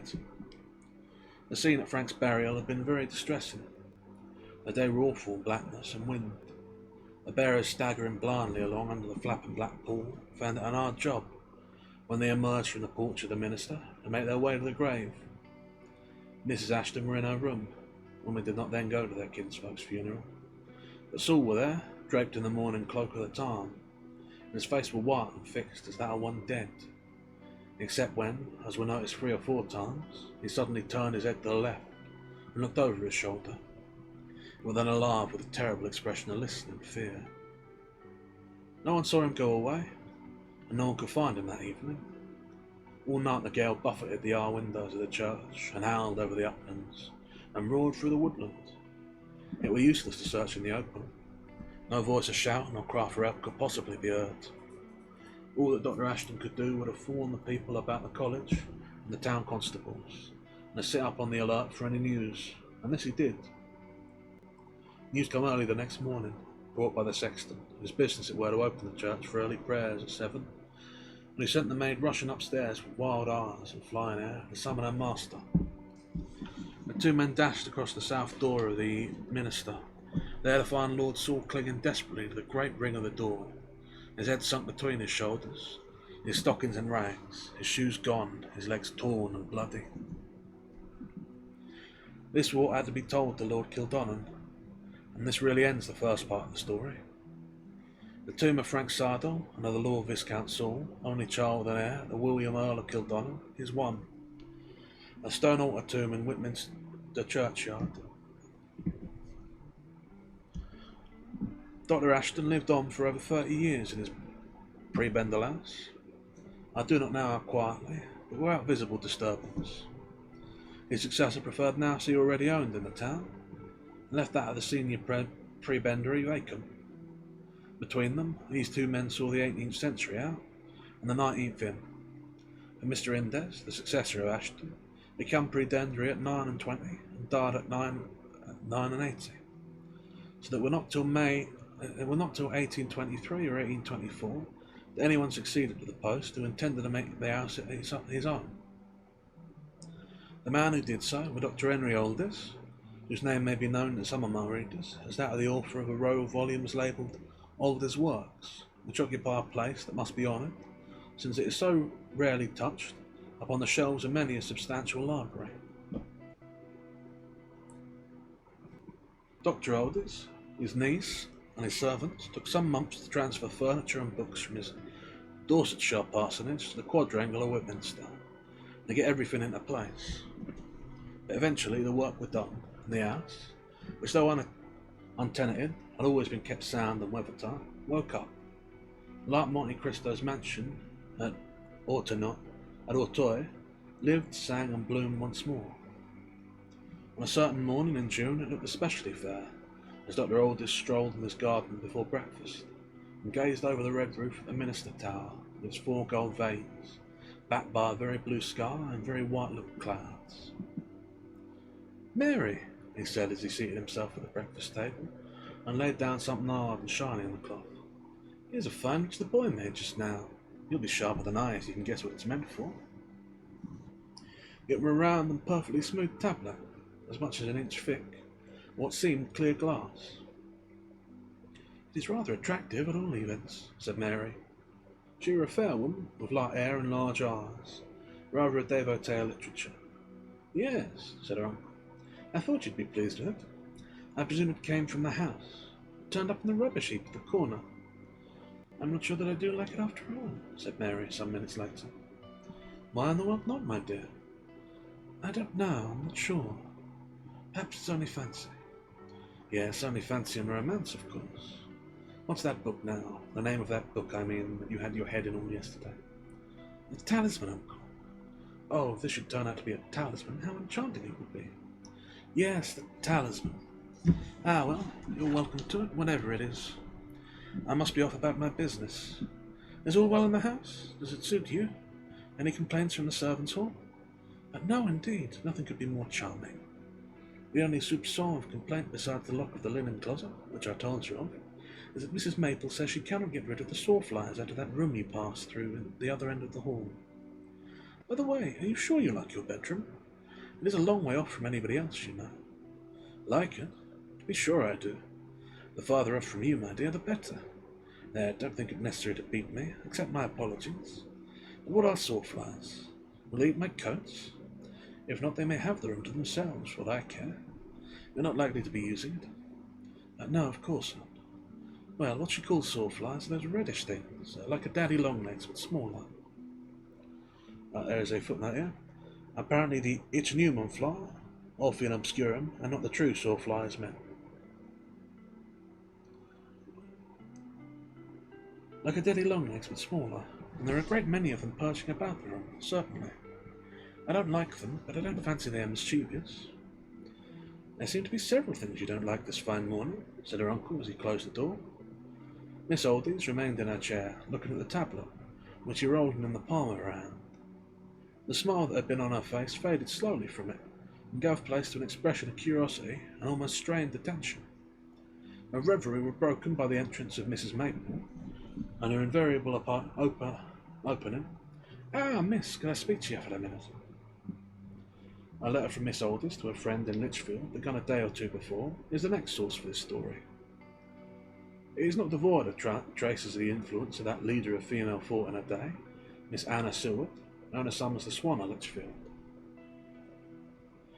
"My sweetest Emily will be rejoiced to hear that we are at length, my beloved uncle and myself, settled in the house that now calls us master, nay, master and mistress, as in past ages it called so many others.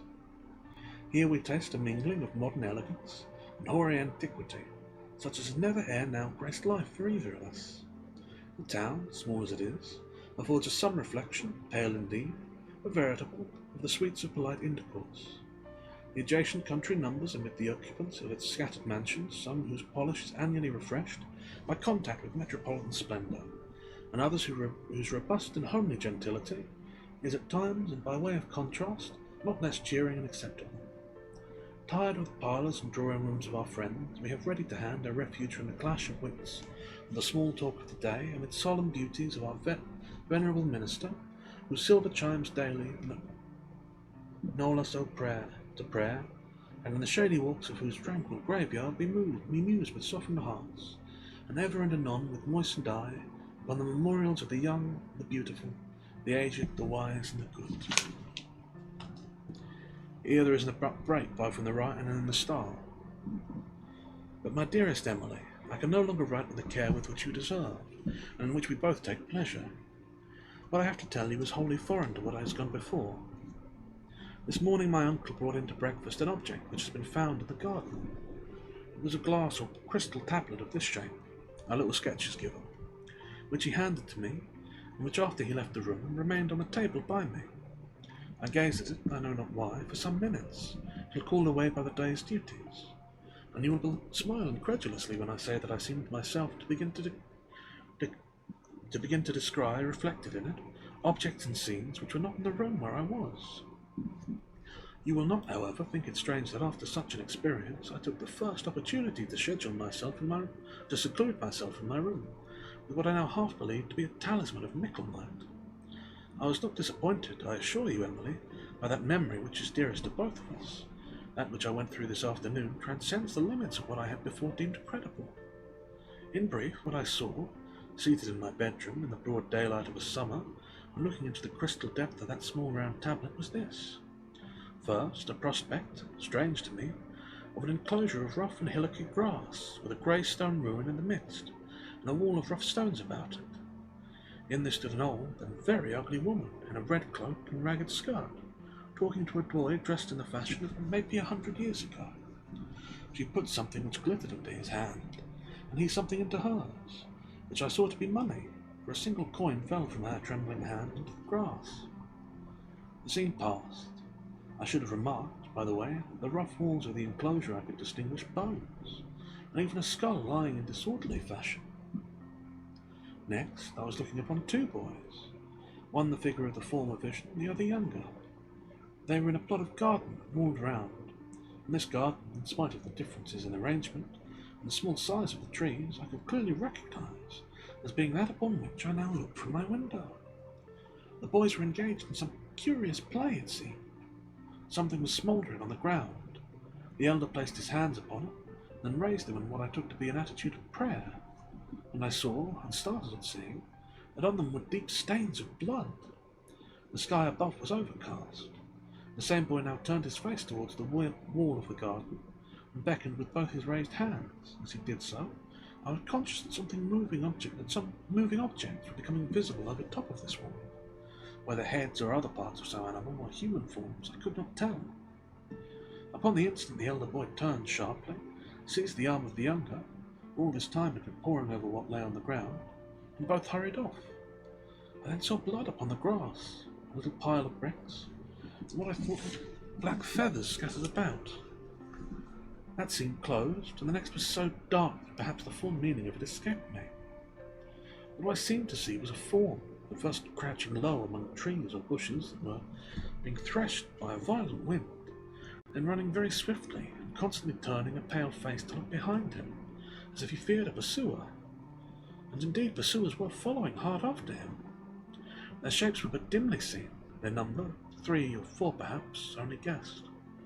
I suppose they were on the whole more like dogs than anything else. Dogs such as we have ever seen they assuredly were not. Could I have closed my eyes to this horror, I would have done so at once, but I was helpless. The last I saw was the victim darting beneath an arch, and clutching at some object to which he clung, and those that were pursuing him overtook him, and I seemed to hear the echo of a cry of despair. It may be that I became unconscious. Certainly I had the sensation of awakening to the light of day after an interval of darkness. Such, in literal truth, Emily, was my vision. I can call it by no other name this afternoon. Tell me, have I not been the unwilling witness of some episode of a tragedy connected with this very house? We're a bit long, and so I'm going to take a quick drink before I press on. Now we're about 2 pages with no paragraph breaks, but it's a letter, so fair enough.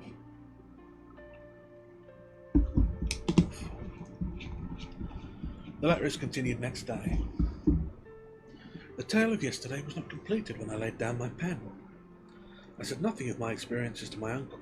You know yourself how little his robust common sense would be prepared to allow of them, and how in his eyes the specific remedy would be a black draught or a glass of port. After a silent evening then, silent, not sullen, I retired to rest. Judge of my terror when, not yet in bed, I heard what I can only describe as a distant bellow, and knew it for my uncle's voice, and never in my hearing so exerted before.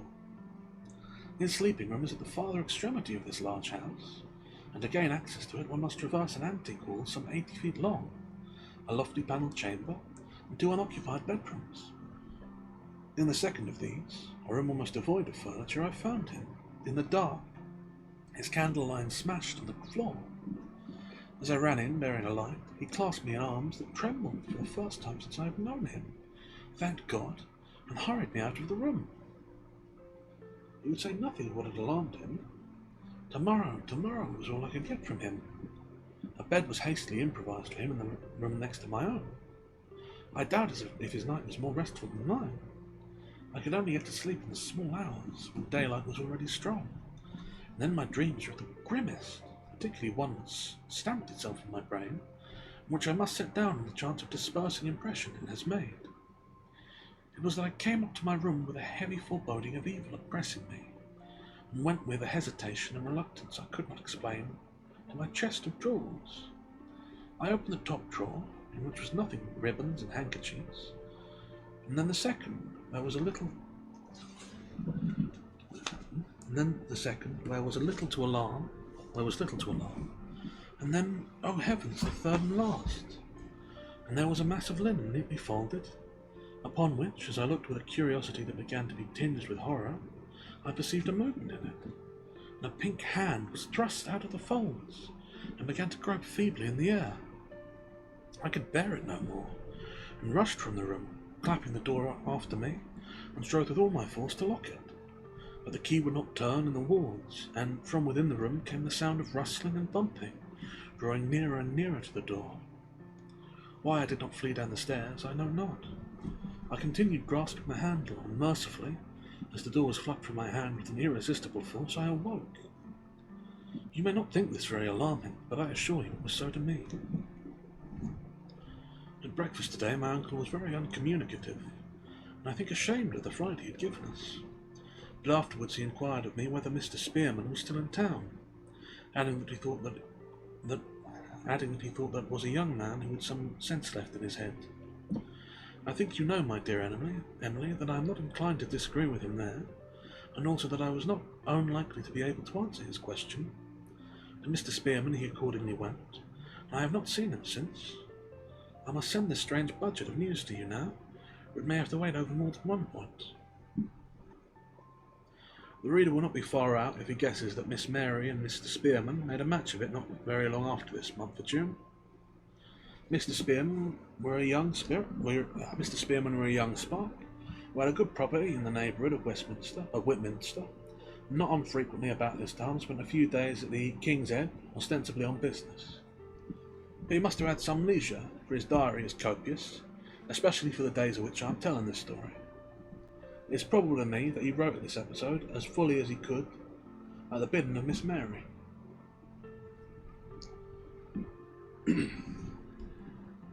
Uncle Odie's, how I hope I may have the right to call him so before long, called this morning. After throwing out a good many short remarks on indifferent topics, he said, "I wish, Spearman, you'd listen to an odd story and keep a close tongue about it, just for a bit, till I get more light on it." "To be sure," said I, "you may count on me." "I don't know what to make of it," he said. "You know my bedroom. It is well away from everyone else's, and I pass through the great hall and 2 or 3 other rooms to get to it." "Is it at the end next to the minister?" I asked. "Yes, it is. Well now, yesterday morning Mary told me the room next before it was infested with some sort of fly that the housekeeper couldn't get rid of. That may be explanation, or it may not. What do you think?" "Why," said I, "you've not yet told me what has to be explained." "True enough. I don't believe I have. But by the by, what are these sawflies? What's the size of them?" I began to wonder if he was touched in the head. "What I call a sawfly," I said very patiently, "is a red animal, like a daddy longlegs, but not so big, perhaps an inch, perhaps less. It is very hard in the body, and to me, I was going to say particularly offensive, but then he broke in. Come, an inch or less, that won't do." "I can only tell you," I said, "what I know. Would it not be better if you told me from first to last what it is that has puzzled you, and then I may be able to give you some kind of an opinion?" He gazed at me meditatively. "Perhaps it would," he said. "I told Mary only today that I thought you had some vestiges of sense in your head." I bowed my acknowledgments. "The thing is, I have an odd kind of shyness about talking about it. Nothing of the sort happened to me before. About 11 o'clock last night, or after, I took my candle and set out for my room. I had a book in my other hand. I always read something for a few minutes before I drop off to sleep. A dangerous habit. I don't recommend it. but I know how to manage my light and my bed curtains. Now then, first, as I stepped out of my study into the great hall that's next to it, and shut the door, my candle went out, and made a draught, and I was annoyed, for I had no tinderbox nearer than my bedroom. But I knew my way well enough, and went on. The next thing was that my book was struck out of my hand in the dark. If I said it twitched out of my hand, it would better express the sensation. It fell on the floor. I picked it up and went on, more annoyed than before, and a little startled. Do you know? But as you know, that hall has many windows without curtains, and in summer nights like these, it's easy to see not only where the furniture is, but whether there's anyone or anything moving. And there was no one, nothing of any kind. So on I went. Through the hall and through the ordered chamber next to it. Ooh. Ads are about to start in just about 20 seconds, so I'll pause there. We'll come back to it in just a second. And while the ads start, I'll have a quick drink of water and then I'll try and fix the music, which seems to have stopped.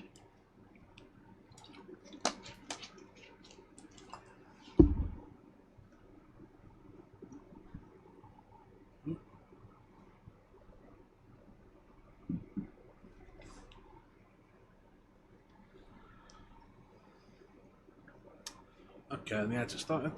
While I fiddle with this music, let's see if we can't go over a couple of bits. So clearly, the lads, presumably led by this young Viscount from Ireland, have done some sort of presumably foul magic.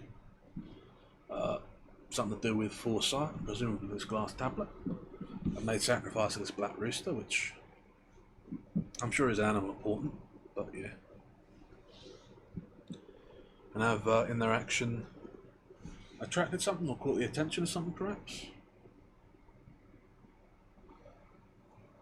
I rather get the sense, based on the first vision that we have recounted by our later accountant, that what's her name? I don't remember, but by the young miss that he purchased this glass tablet from someone back when he was still in Ireland, which would account for his having the thing, or at least its origin, though I can't speak to the matter of its potence or power. Nor it seems going to get this music to play again, Lord. Always troubles with the walls. Oh well. At least it'll be duly, eerie, I suppose, for the last little section of this. But yeah,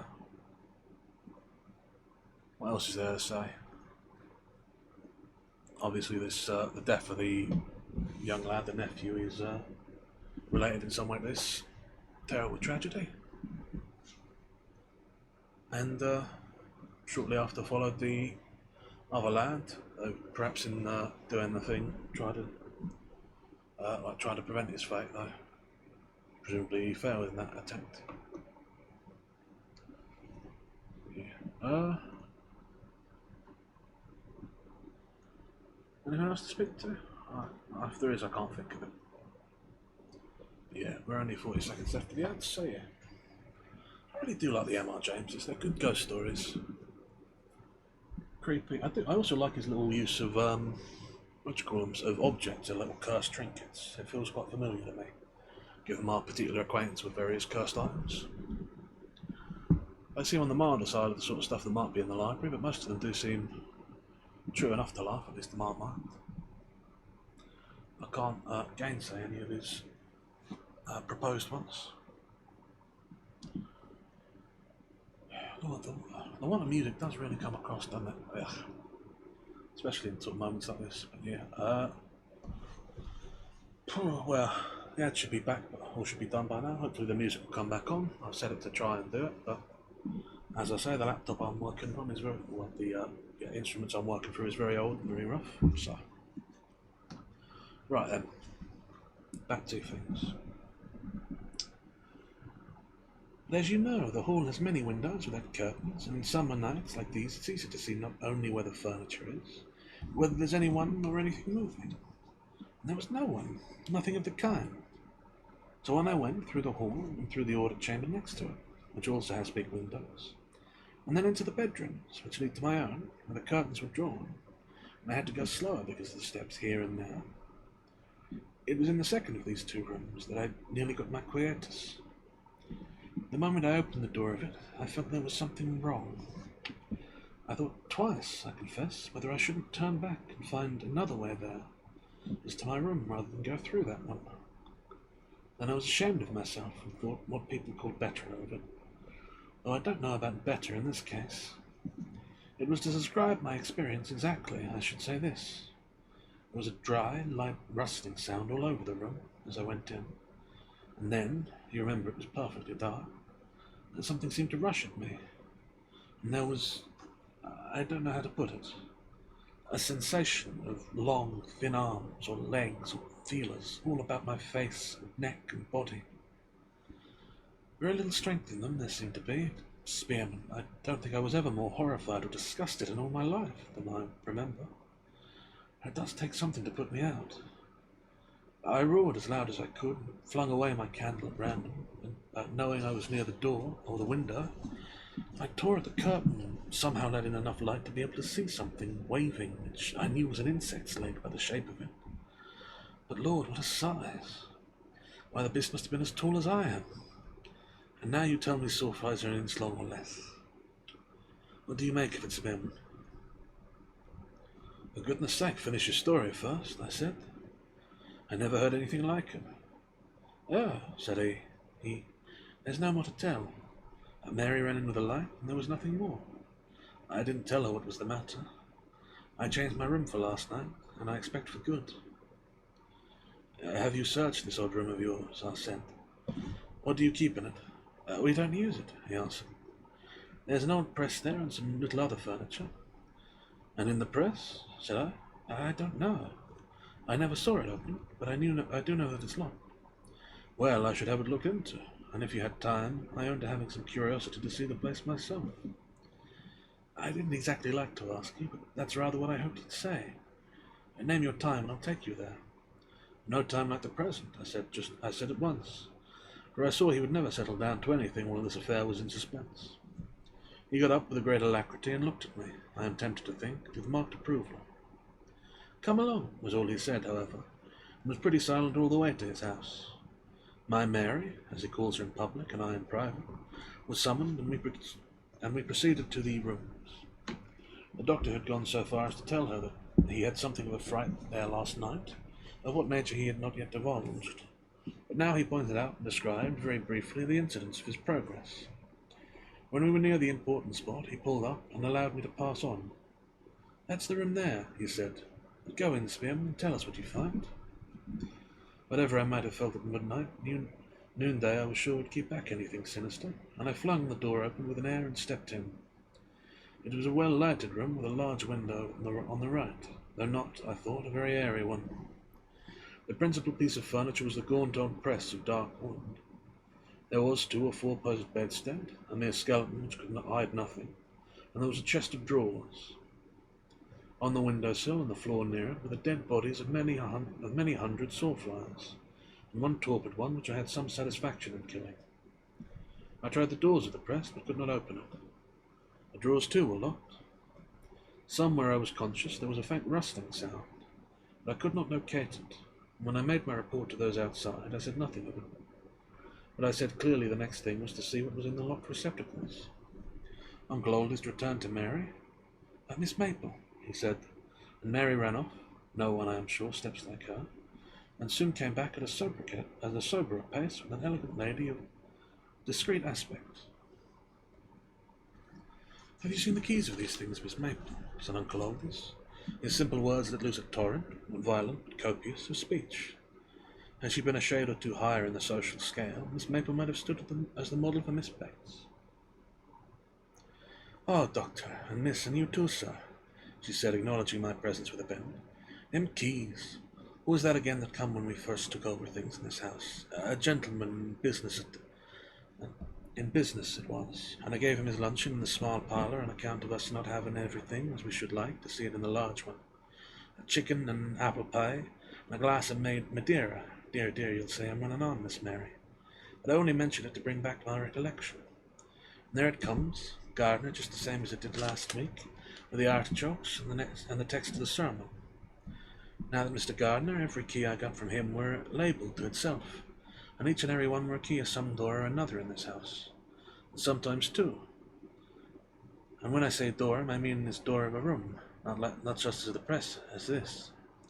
Yes, Miss Mary, I know full well, and I'm just making it clear to your uncle and you too, sir.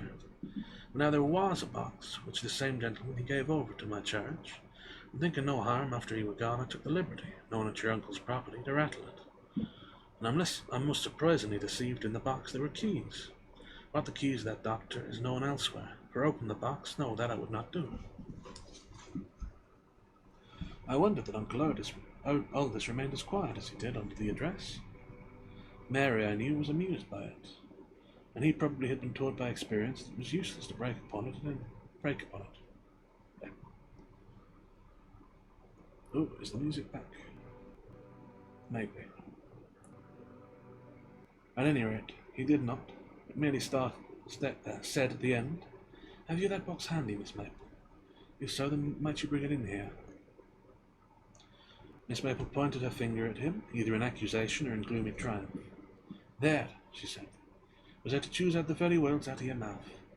Doctor, them would be the ones. And if I've took it to mine own rebuke 1/2 times, it's been nearer 50.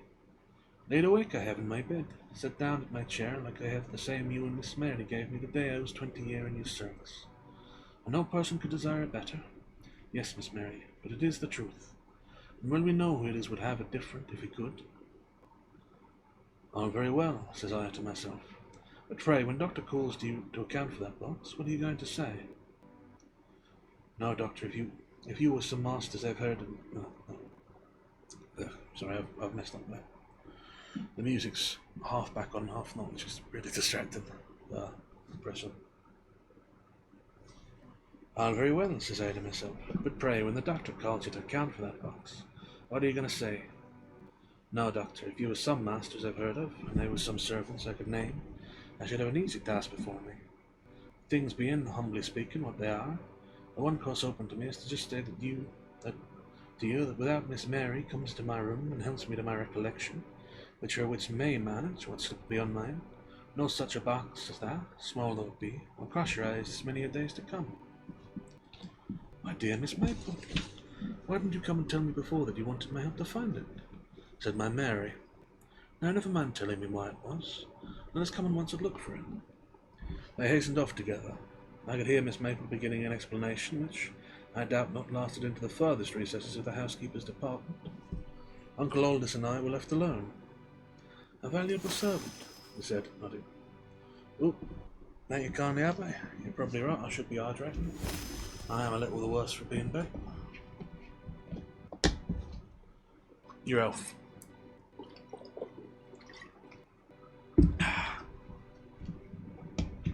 I must right now, there we are.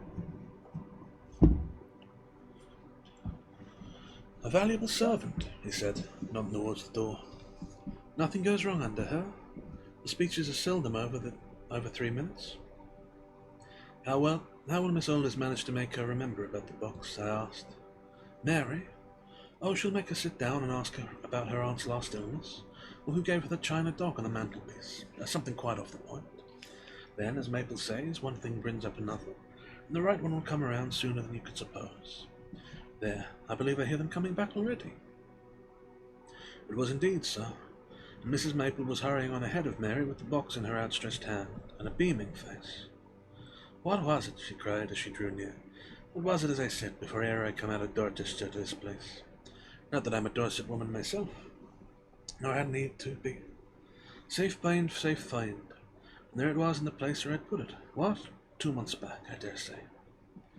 She handed it to Uncle Aldous, and he and I examined it with some interest, so that I ceased to pay attention to Mrs. Anne Maple for the moment, though I know that she went on to expound exactly where the box had been, and in what way Mary had helped refresh her memory on the subject. It was an oldish box, tied with pink tape and sealed, and on the lid was pasted a label, inscribed in old ink: "The Senior Prebendary's House, Whitminster." On being opened, it was found to contain 2 keys of a moderate size, and a paper, on which, in the same hand as the label, was keys of the press and box of drawers standing in the disused chamber. Also this. The effects in this press and box are held by me, and to be held by my successors in the residence, in trust for the noble family of Kildonan, if claims be made by any survivor of it. I, having made all the enquiry possible to myself, am of the opinion that the noble house is wholly extinct, the last earl having been, as is notorious, cast away at sea, and his only child and heir deceased in my house.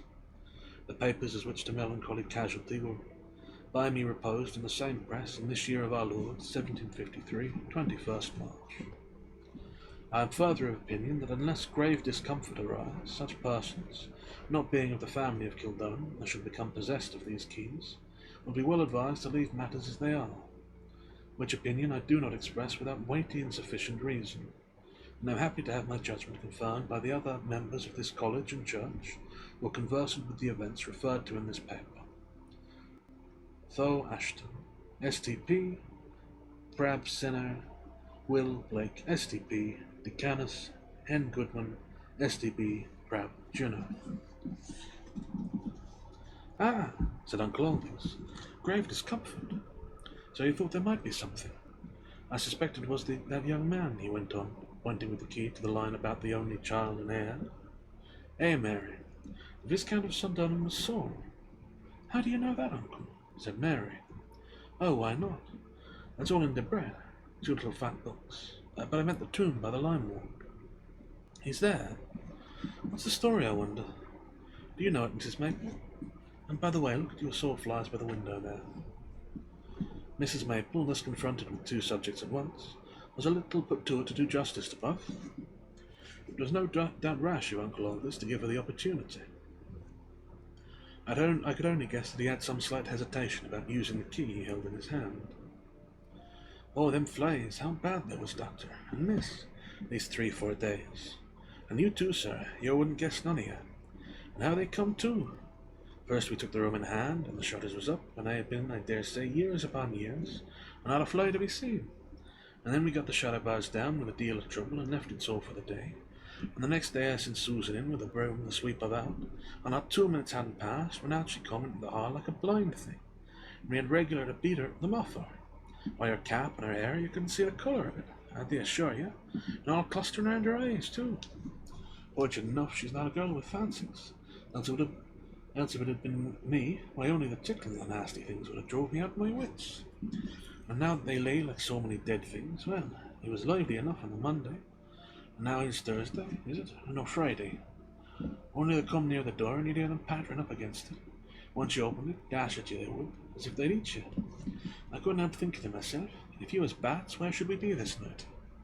Not you can't crush 'em, not like a usual kind of fly. Well, it's something to be thankful for, if we could but learn by it. And then this tomb, too, she said, hastening on to her second point to elude any chance of interruption. And them 2 poor young lads. I say poor, and yet when I recollect myself, I was at tea with Miss Simpkins, the sexton's wife, before you come, Doctor and Miss Mary. And that's a family that's been in the place, what, I dare say 100 years in this very house, and could put their hand on any tomb or yet grave and all the yard, and give you a name and age. On his account of that young man, Mr. Simpkins, I mean to say, well. She compressed her lips and nodded several times. Tell us, Miss Maple, said Mary. Go on, said Uncle Aldous. What about him, said I. Ne'er was such a thing seen in this place, not since Queen Mary's times, and the Pope and all, said Mrs. Maple. Why, do you know that he lived in this very house, him and them that was with him, and for all I can tell, in this identical room? She shifted her feet uneasily on the floor. Who was with him? Do you mean the people of the house? Said Uncle Aldous suspiciously. Not to call people, dear Doctor, dear no, were the answer. More what he brought with him from Ireland, I believe it were. Now the people in the house were the last to hear anything that was going on. But in the town not a family but knew how he stepped out at night. And them that was with him, why they were such as would strip the skin from the child in its grave. And a withered heart makes an ugly thin ghost, says Miss Simpkins. But they turned on him at the last, he says, and there's a mark still to be seen on the minster door where they run him down. And that's no more than the truth, for I got him to show it to myself, and that's what he said. A lord he was, with a Bible name of a wicked king, whatever his godfathers could have been thinking of. Saul was the name, said Uncle Aldous. To be sure, it was so, Doctor, and thank you. And now isn't it King Saul that we read of raising up the dead ghost that was slumbering in its tomb till he disturbed it? And isn't that a strange thing, this young lord to have such a name, and Mr. Simpkins' grandfather to see him out of his window of a dark night, going about from one grave to another in the yard with a candle, and them that was with him following through the grass at his heels, and one night him to come right up to old Mr. Simpkins' window that gives out on the yard, and press his face up against it, to find out if there were anyone in the room that could see him, and only just time there were for old Mr. Simpkins to drop down, like, quiet, just under the window, and hold his breath, and not stir till he heard him stepping away again, and this rustling like in the grass after him as he went. And then we looked out of his window in the morning, there were treadings on the grass, and a dead man's bone. Oh, he were a cruel jailer, certain. He had to pay in the end, and after. After, said Uncle Aldous with a frown. Oh, yes, Doctor, night after night in old Mr. Simpkins' time, and his son, that's our Mr. Simpkins' father, yes, and our own Mr. Simpkins too. Up against that same window, particular when they've had a fire of a chilly night evening, with his face right on the panes, and his hands fluttering out, and his mouth open and shut for a minute or more, and then gone off in the dark yard. But open the window at such times, no, that they dare not do. They could find in their heart to pity the poor thing, pinched up with the cold, and seemingly fading away to nothing as the years passed. Well, indeed, I believe it is no more than the truth what our Mr. Simpkins says in his own grandfather's word. A withered heart makes an ugly thin ghost, I dare say. I dare say, said Uncle Aldous suddenly. So suddenly that Mrs. Maple stopped short. Thank you. Come away, all of you. My uncle, said Mary. Are you not going to open the press after her? Uncle Aldous blushed, actually blushed. My dear, he said, you're at liberty to call me a coward or applaud me as a prudent man, whichever you please. But I am neither going to open that press nor the chest of drawers myself, nor am I going to hand over the keys to you or to any other person. Mrs. Maple, will you kindly see about getting a man or two to move these pieces of furniture into the garret? When they do it, Miss Maple, said Mary, who seemed to me, I did not know why, more relieved than disappointed by her uncle's decision. I have some things that I want put with the rest, only quite a small packet. We left that curious room not unwillingly, I think. Uncle Aldous' orders were carried out that same day. And so, concludes Mr. Spearman, Whitminster had a Bluebeard's chamber, and I am rather inclined to suspect a jack-in-the-box awaiting some future occupant of the residence of the senior prebendary. And that's the end of the residence at Whitminster. Well, what a curious one. Right, well, since that's the last of our evening tonight, let's move over and do our last contemplation somewhere a little more comfortable, shall we? And again, anyone here who is still watching and hanging about but has not yet claimed your badge, now's the time to do it. I don't know if you can after the stream ends. But right, let's be about it then. So, as is often the case with the M.R. James ghost stories, we don't really have the old picture here. In all of his accounts, generally speaking, the people who are dealing with things sort of move to deal with them as quickly as possible, which, I mean, it does advantage of the story in the sense that it means that you get more of a sense of it. It feels realistic. These people make smart choices. They aren't just stumbling into the bad ideas blindly. It does mean some disappointment to things if you're looking forward to the ending. I mean, for example, of course, you have what do you have? You have, of course, the contents of the chest, the drawers, and the garret that will never be revealed to us, and presumably consistent with quite horrible things. But we do have some idea of what's going on, so let's go through it. Some sort of strange object purchased in Ireland from a crone who lived in a circle of walls built with bones. I guess the glass tablet, but maybe I'm wrong. A sacrifice of a black rooster to incite some sort of vision. I assume vision, because of course they spoke at the time. The calling up of ghosts and spirits to terrify and oppress the servants. And of course a boy wanted. This, Saul, who now remains a ghost in his own self, haunted the way of all the others, forced to wander repeating his wicked deeds. Having killed his young playmate, who presumably also saw the ghosts Now that won't teach me magic, so I'm not exactly sure of the mechanics of this, so I can't guess them really. But what I'll say is this, it seems pretty clear to me that whatever he would do in to control these ghosts, whatever he did with the rooster and the ritual, whatever, his younger friend messed up somehow. Maybe broke concentration, maybe crossed the line or something, I don't know exactly. And of course in the doing so, unleashed the spirits and released them into the world to do whatever mischief they might. And presumably that mischief involved killing first the younger and then the older of the two of them. But yeah,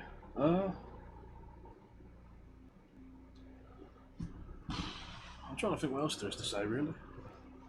There's not really too much else really that I can account of. I mean, you have the visions, I suppose, through the glass tablet. So presumably it's some sort of scrying or seeing glass. That's notable. And you have too the